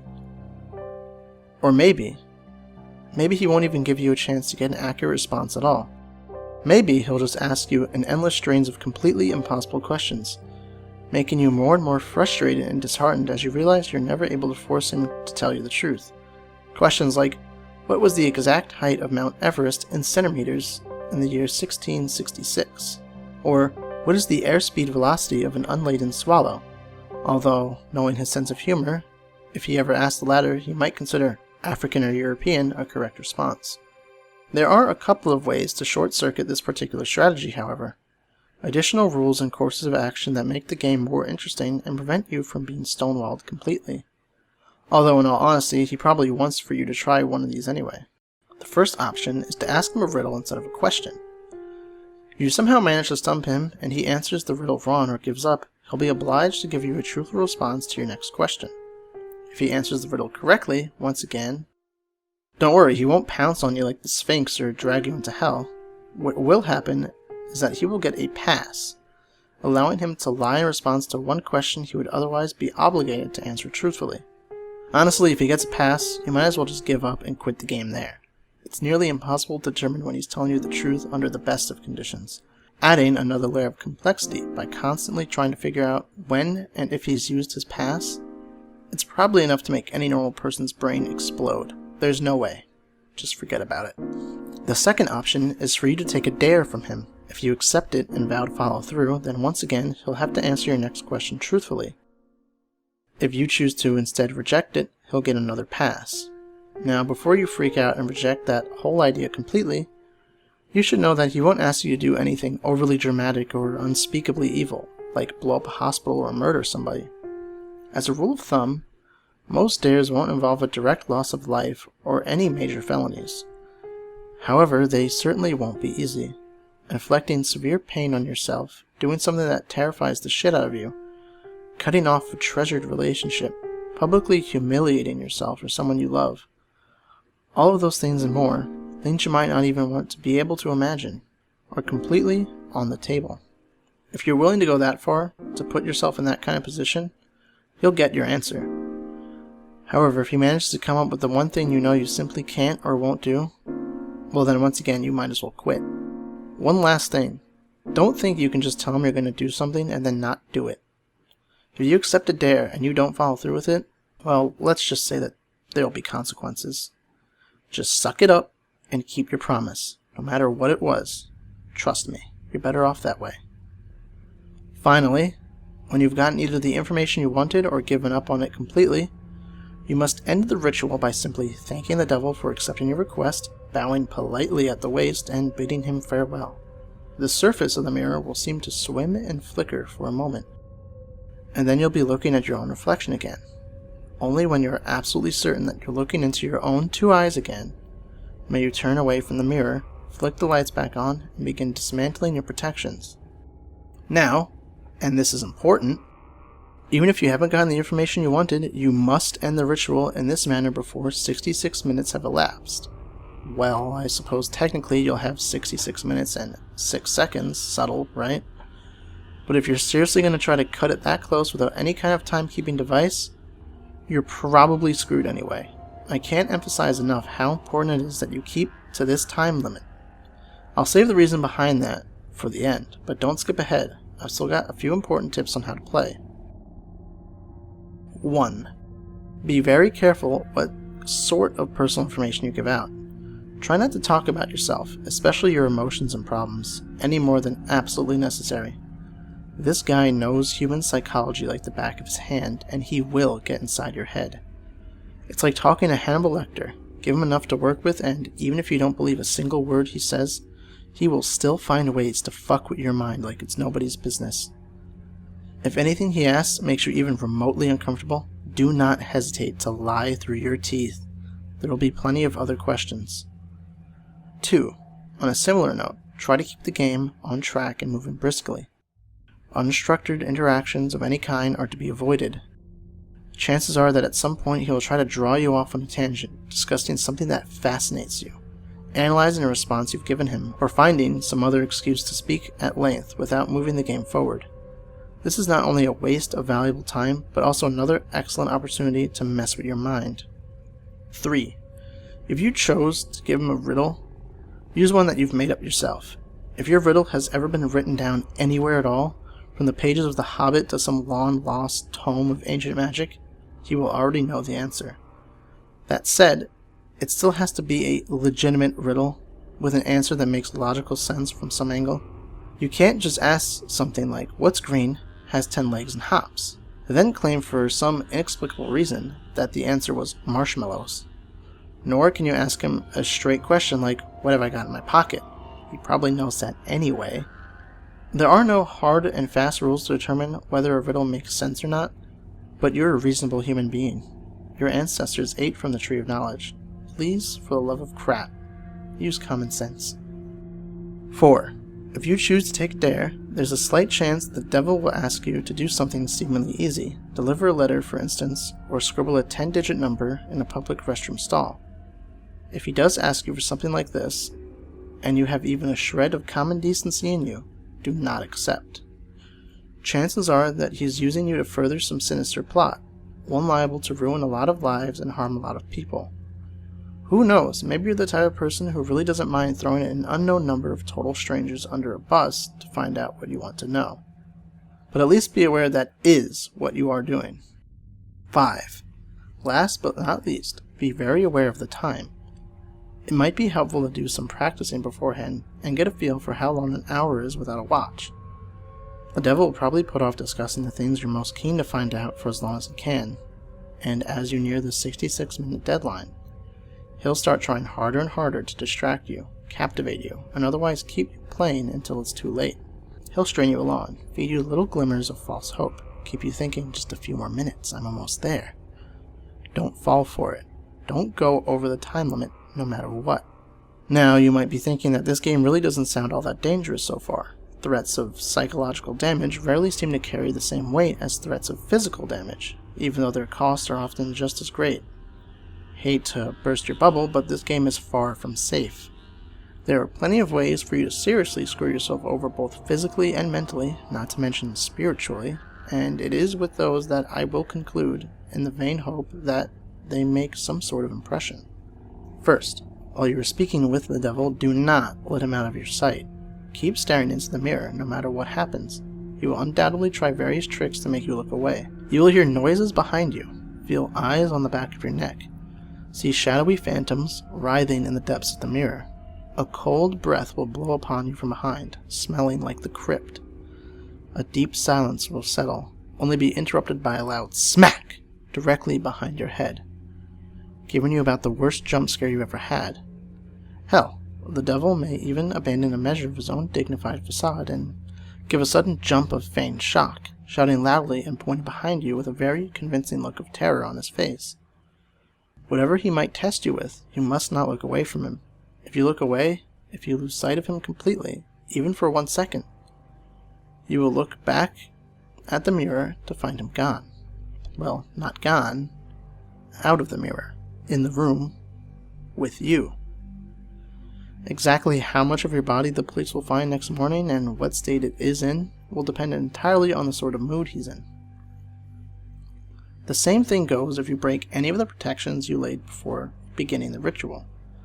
Interrupting the circle of salt, letting the red strain unwind, knocking over a candle or letting one go out. Any of these things will free him from the mirror, and then, well, you're all a bunch of creative horror junkies, I'm sure you can fill in the blanks. On a different topic, you may reach a point in the game, probably after a long series of maddeningly impossible questions, where the devil asks you the deceptively simple question, "What is your full name?" You must not give it to him. names can be things of great power. Although the devil will, of course, already know your name, telling it to him yourself is akin to inviting a vampire into your home.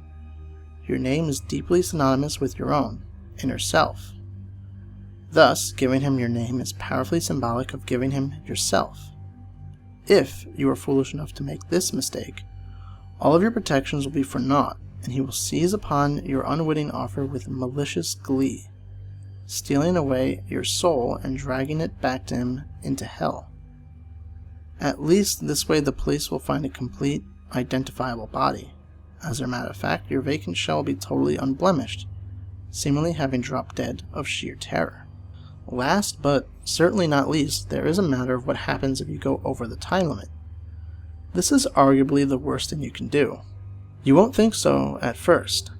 The devil will give you no indication that you have in fact exceeded the time limit, and you will conclude the ritual as if nothing had gone wrong. Perhaps, as the devil's image in the mirror trembles and gives way, you'll see a particularly nasty, triumphant smirk flash across his face. But this will be easily dismissed as your imagination. You'll turn the lights back on, gather your belongings, and go to leave the room. But when you open the door, you will see nothing. That's right, nothing. Just a flat, white void extending infinitely in all directions. Only the room, which was reflected in the mirror, will now exist.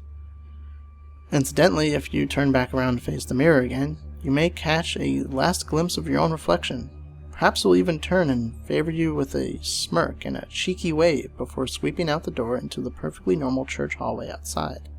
As you may have already figured out, you yourself are no longer in the church. Your soul is now trapped in the mirror, and the devil has taken the liberty of possessing your body, now that you're no longer using it.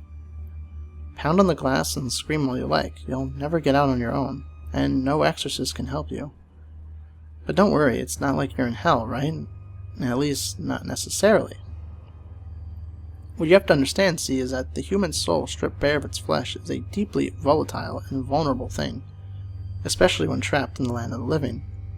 You are now an entity of purely mental properties, and as such, the barriers between what is real to you and what is imaginary have been completely dissolved. As you fill that reflected room with your anger, your sorrow, your fear at being trapped, those emotions will begin to coalesce, given form by your mind. If you're not particularly imaginative, these creatures may not be too terrible, may not be able to even inflict too much horror or pain. With time, you may even be able to teach yourself to get rid of them. If, however, yours is a mind haunted by monsters, a mind that is vibrantly creative and imaginative and more than usually twisted, well, there's no telling what horrors might come clawing their way out of the maelstrom, tasting sweet release from the confines of your subconscious, hungering for your terror and suffering. They will refuse to be banished, dragging you kicking and screaming into an endless positive feedback loop of pain and fear. Needless to say, if you're a regular patron of websites like this one, you're probably pretty well fucked. There's only one way to find a release from the mirror and the world that you've created therein. They say that if you call to the devil once more and ask him to free you from the mirror, he'll be willing to take you out. For the usual fee, of course. Who knows, maybe your imagination is twisted and powerful enough to create a personal hell that leaves you begging for the real thing. Those talents might be put to good use. There are over 7 billion people in the world, after all. Even the devil himself can't be messing with all of their minds at once. Talented help is always appreciated. Of course, the corollary to you being trapped inside the mirror is that the devil now gets to do whatever he wants with your body until sunrise. At around that time, your body will mercifully drop dead from the strain of the possession. Autopsy will probably identify the cause as some sort of coronary event. Don't get too relieved, though. He's perfectly capable of stirring up plenty of trouble in those few hours. For instance, he might decide to do something big and dramatic, like purchase a large meat cleaver and go on a murder spree, starting with the names in your address book and working his way out to complete strangers if he has time. Or perhaps he'll focus only on one person, someone who trusts you completely, using your persona to get him or her alone and vulnerable. And then, well, no need to describe it here. Once again, I'm sure you can think of a few things. Starting to see why I call this the worst outcome yet? Of course, there's also the chance he won't lay a finger on any of your loved ones, instead deciding to do something a little more subtle, more insidious. Like drop off a few nondescript, unmarked packages on certain doorsteps in the dangerous part of town, or locate a particular dusty, age-yellowed text in the storeroom of your local library and intentionally misfile it in the young adult literature section, or whisper 7 very choice words into the ear of the distracted-looking young redhead waiting for the 3 a.m. subway train. Or maybe he'll decide that in this age of waning superstition, not enough people are getting interested in his games, and the knowledge of them is in danger of being lost. Maybe he'll decide he needs to get the word out a bit more, do a bit of networking, attract some new suckers, challengers. Maybe he'll take a quick peek at your browser history, see where the impressionable, curious minds are hanging out these days. Maybe he'll even write a quick tutorial, in modern parlance rather than some inscrutable, obsolete, demonological text. Post it on the internet and see how many bites he gets. Maybe I really shouldn't have gone there. But if you've made it this far without shying, a little twist at the end isn't going to put you off, is it, dear listener? I'm sure there are plenty of intrepid adventurers among you with burning questions you'd like answered, and you're all a smart bunch. You know the pitfalls. You know the conventions. You live and breathe this sort of thing, do you not? There's no way you'd fall into the obvious traps, right? You're not some Dick or Jane off the street, after all. You'd be bringing a whole new level of competition. You would... Oh, excuse me just a moment. I think I hear someone calling for me. What? You went out that badly already? Must be one hell of an imagination you've got on you. Perfect.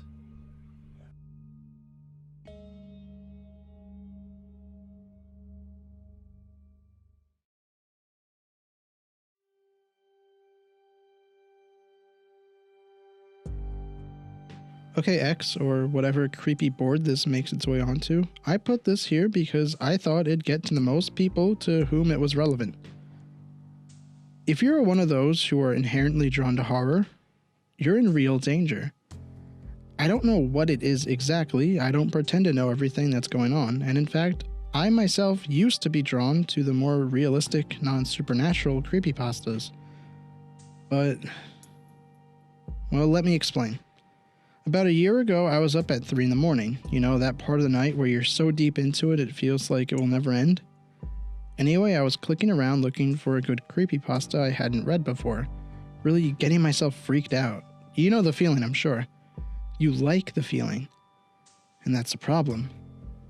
Anyway, I'm reading, and I hear a pattering sound coming from the kitchen. I had a cat, so I just assumed it was her. But then I glance onto my bed, and my cat is there. Now, I've been freaking myself out for a while here, so I was nearly trembling with fear as I opened my bedroom door. I live alone in a single bedroom apartment, with just a bedroom, a kitchen, a living room, and a bathroom. My bedroom door opens up to the kitchen. It was pitch black, the moonlight gleaming off the linoleum. I strained my ears and listened. I heard nothing. I admonished myself for being such a fucking pussy. It was just random house noises, right? Or maybe a fucking mouse on the walls. I was about to turn around and head back into my room when I heard it again. And I saw something scatter across the floor in the kitchen, heading for the bathroom. It was small, but it was definitely not a rat. The limbs were way too long. The torso was far too high off the ground, and the way it moved quickly, but so awkwardly. In any other circumstance, I might have laughed at it. As it was, I was scared shitless. So, I basically freeze like that for 10 minutes. It was the size of the thing that convinced me to move.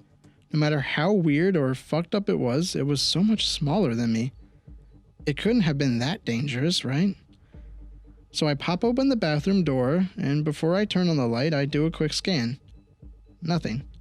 I flick the switch. I look around. Still nothing. I look on the ceiling even. I throw the shower curtain open. Nothing still. What could it have been? My mind started inventing explanations. It definitely had 4 limbs. Maybe it was just a big-ass spider who had lost 4 of its legs somehow. That could explain the awkward movement. It was good enough for me, and I was about to go back to bed when I thought, on a whim, to use my broom to poke behind the toilet, between the wall and the base of the seat. When I did, I hit something solid and it scurried out. It looked like a tiny human.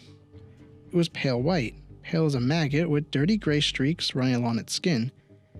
Its skull was completely bald and it had no eyes, and the skin looked like it had been torn away from the lower half of its face, leaving the exposed teeth and gums.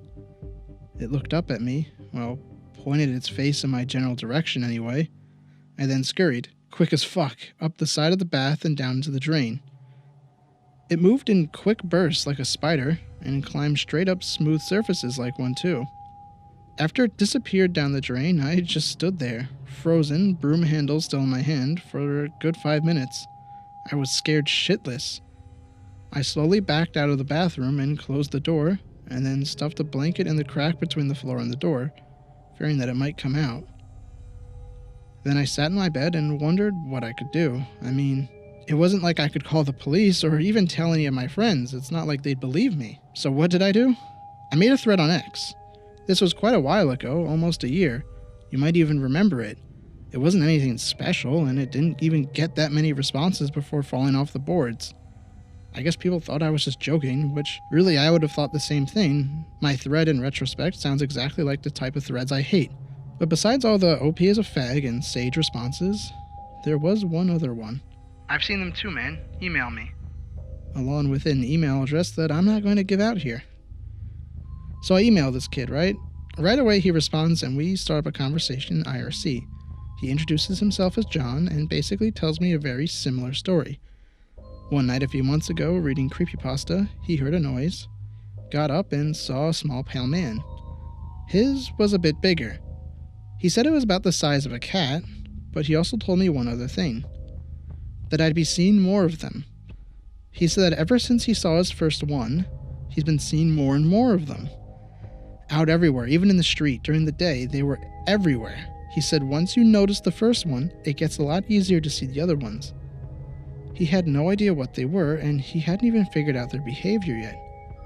He said that usually when he saw them or heard them in his own home, he was reading Creepypasta, so they usually freaked him out something awful. But he said he had never actually seen them do anything terrible, just scurry out of sight. But he said some got pretty big, and not all of them looked exactly the same. I still didn't sleep that night. But over the next week, and those that followed, I found that I did get used to them. I did see more and more of them. I'd glimpse them out of the corner of my eye, or see the retreating rear end of one crawling into a gutter pipe, or see their tiny faces staring out at the street from the sewers. Some, it seemed, weren't even trying to hide. I live in Providence, Rhode Island, which is a small city. On my way to work one day, I take the bus, I was looking out the window and saw a pretty large one, as large as a medium-sized dog, trotting along the sidewalk. People were just walking by it. Actually, I think a lot of people just saw it as a dog. One man stopped to scratch its head. I'd always email John and tell him about the appearances I saw. I even tried to catch some on camera, but they always heard the mechanical whirring and darted away before my camera could take a picture. I told myself I'd have to take a picture of one of the bigger, slower ones. But either way, as the weeks wore on, I became more and more used to them. Sure, they were creepy as shit, and I could never sit down in the toilet and enjoy a long crap anymore because I was paranoid as fuck they'd climb up into the bowl and bite me on the asshole. But they weren't really doing anything harmful. They unnerved the fuck out of me, but so did big spiders. I could live with them. John called them the Gristers because he said they reminded him of the Grister meme on X for some reason. I'm pretty sure he meant the grifter meme, but the name Grister stuck. I continued my exchanges with John, but I noticed that he was becoming more and more tense. It was hard to tell over text, but really that was the only way to put it. I just figured that once the novelty of a shared experience had worn off, we didn't really have much to talk about. John wasn't really my type. He was a steroid-pumping bodybuilder in southern Florida who lived with his mother. But we started discussing Grister behavior, and he said his were starting to act a bit more differently than the ones I saw. He'd wake up at night and they'd be perched at the end of his bed, staring at him with their eyeless faces. They wouldn't scurry away anymore. He said he woke up one time because one of them had actually started touching his face. That seemed unnerving. This whole time I had been putting out inquiries on the internet to see if anyone else had experienced this phenomenon. I couldn't be the only one, but no one came forward. On X, most of my threads about the subject got saged, so eventually I stopped asking. But I have an inquisitive mind. I wanted to know what these things did and what exactly they were. I even wanted to capture one. I left out food and mouse traps, but none of these things ever went for it. My cat would notice them though. She'd hiss at them and even chase them a couple of times. All those times I'd seen her do that and assumed she was being a dumbass cat chasing at nothing. One night I was walking home from work alone. I work at a call center for a police charity and my house is about 6 miles away. I had to stay late, so there was no bus to come pick me up. And I didn't really have all that many friends, so I had to walk. Anyway, I was walking past some old abandoned brick houses. Creepy shit, let me tell you. When I heard some weird, low groan. That's when I happened to notice that there were a lot more Gristers than usual here. They were mostly ignoring me, but they were scurrying in and out around one particular brick house. The groaning seemed to be coming from inside the alley beside it. Now, a lot of Gristers was creepy enough, even without the low groaning noise. What made me decide to investigate? I don't know. Morbid curiosity? I'm always looking for some creepy and gore-related stuff to post on the boards, and I thought that maybe the groaning was some kind of wounded animal. So I approached the side of the house, noting that the windows were boarded up. The groaning, I should have known then that it was no animal. It was a low, creaking, gurgling sound. It didn't sound like any fucking animal I knew. So I snuck down the alley, and when I saw what was making the noise, I nearly pissed myself. It was a fat, humongous Grister, at least 8 feet wide, completely unable to move, with rolls of fat just hanging down over its leg. It had no neck, just 14 chins leading up to its macabre, exposed jaw. Dirty drool ran down its chin to cover its obscenely huge belly. Smaller Gristers crawled in and out of the rolls of fat. It rubbed itself with a pudgy claw, making the groaning, gurgling sound which seemed almost sexual. It was terrible, and I know it doesn't sound like it, and objectively, I can think a fat, cooing Grister rubbing itself might actually sound pretty funny. But in the presence of the thing, all I felt was a sick revulsion and disgust. But keep in mind one thing, that I had been looking for a picture of these things. So I busted out my camera phone and I snapped a picture. I wish I hadn't. If I hadn't, I think maybe I could have lasted a little longer. The minute I snapped the picture, the thing stopped groaning and swiveled its head towards me. All the Gristers did, in fact. They all started hissing and screaming at me, a horrible fucking sound like rusty nails on a chalkboard. I was thoroughly freaked out, to put things mildly. I lost my shit. I ran out of there as fast as I could, ran all the way home. Gristers didn't seem so harmless to me now. That noise they had made was straight out of hell. I didn't feel safe with the lights off anymore. I flipped all the lights on, scaring the shit out of my napping cat. I slammed the bathroom door shut and stuffed a blanket down the cracks again. Then I sat down on my bed, and I looked at the picture I had taken. There it was, clear as day. That huge Grister. Just looking at it made me feel sick. Of course I was going to post it on X. I loaded it onto my computer and sent an email to John with the subject, "Will you look at this fat fuck?"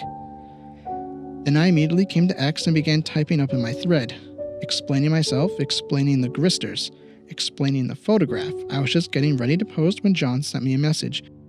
"Yo, don't show that shit to anyone." I stopped. I replied to John asking him what he was talking about. He told me that he had thought he had figured out what was making the Gristers around him more hostile.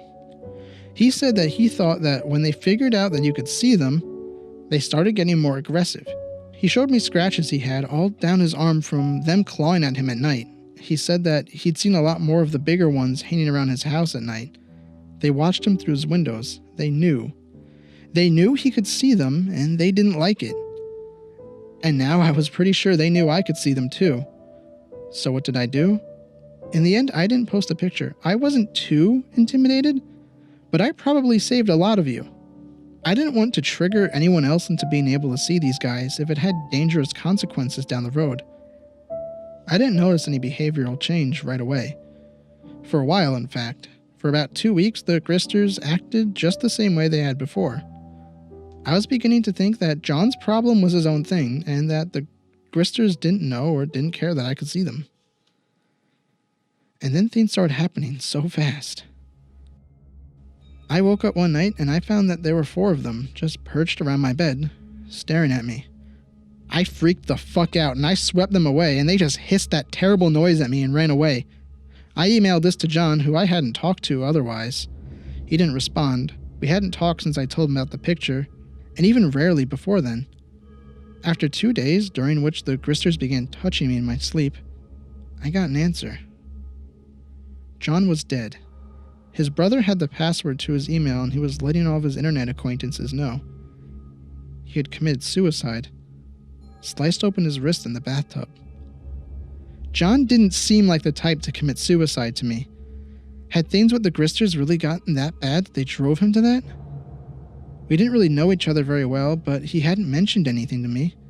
His brother said he hadn't left a note. I gave him my condolences. Now I had no one to talk to about this. I started looking online for more references or anything. All the while, the Gristers were getting more and more aggressive. I look over my shoulder and there would be 1 or 2 at the windowsill just staring at me. One time I opened the door to my apartment. I live on the 3rd floor.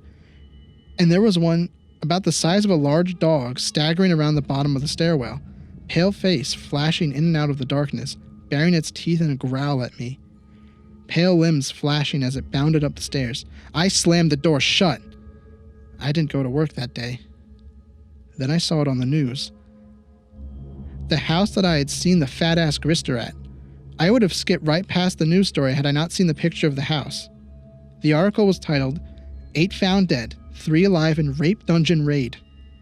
Apparently some sick fuck had been using the basement of one of those abandoned houses as a place to keep women prisoner and kill them when he felt like it. It was a terrible fucking story, but one of the things the survivors said really struck me. We were just so terrified all the time.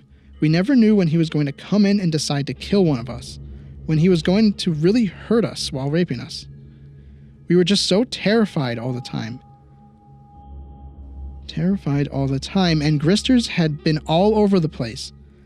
And when I first saw one, I had been reading Creepypasta, and I was pretty freaked out. Same for John. Were these things drawn to fear? Then I read that 2 of the survivors had been sent to a mental hospital for hallucinations. Did they see the Gristers? I stopped sleeping. I didn't want to wake up to those things staring at me. I stopped eating too. Whenever I wasn't at work, which was more and more often, as I called out many times when I saw Gristers bigger than a cat sniffing around my building for me, I was locked in my room, trying to hunt for information on the internet about these things. I just couldn't find anyone who had actually seen them. The Gristers were getting more violent. They were starting to scratch me and bite me in those few scant hours that I actually did nod off to sleep. I'd always freak out and sweep them away, and they'd just hiss at me. After about a week of this, I came home from work and found my cat dead. They had peeled all the skin away from her skull, giving her a look of shock. I quit my job. I cried for days, X. I don't have that many friends, and I loved that cat. They're not stupid. They don't talk, and they act differently from us, but they do have intelligence. I went out for food last week, and it was the last time I will ever go out. I was sitting at the downtown bus station, shivering, looking all around me for Gristers. When the bus approached, I got up to get on. And out of nowhere, a Grister, the size of a normal human, just bent over and, walking their weird, loping gait, slammed into the back of a woman next to me and threw her in front of the bus. She had no chance. I saw her slide under the wheels of the bus. I saw her blood and ruined organs squeezed out of her mouth like toothpaste. Everyone freaked out and panicked. As people rushed to her aid, the Grister turned towards me and grinned. I dropped my groceries and screamed, running back to my house, sobbing all the way. They're toying with me. And that's when I realized why there wasn't anyone I could really talk to about the Gristers. How many times when people commit suicide do you hear it reported that they were suffering from hallucinations? Read the reports of people who had been in terrible, frightening situations, like that rape dungeon or a war. How many of them suffer from hallucinations? Sure, a lot of them are actual hallucinations, but some of them are the Gristers. And eventually they figure out that you can see them, and they start fucking with you. And I don't think everyone who they kill is driven to suicide. I don't think John committed suicide. I think they're smart. I think they know how to make something look like a suicide. You'll hear about it sometimes. You'll read in a report about how someone committed suicide, but something just isn't quite right about it. Like a man who went out and bought a new couch and then cut his wrist on it. And X, I'm convinced that there was nothing special about John and me. I don't think there's anything special about anyone who sees these things. I think you're just more likely to see them when you're scared, since that's when they're drawn to you. I can hear them right now. It's about 3 in the morning, and it sounds like a really big one is outside my apartment door.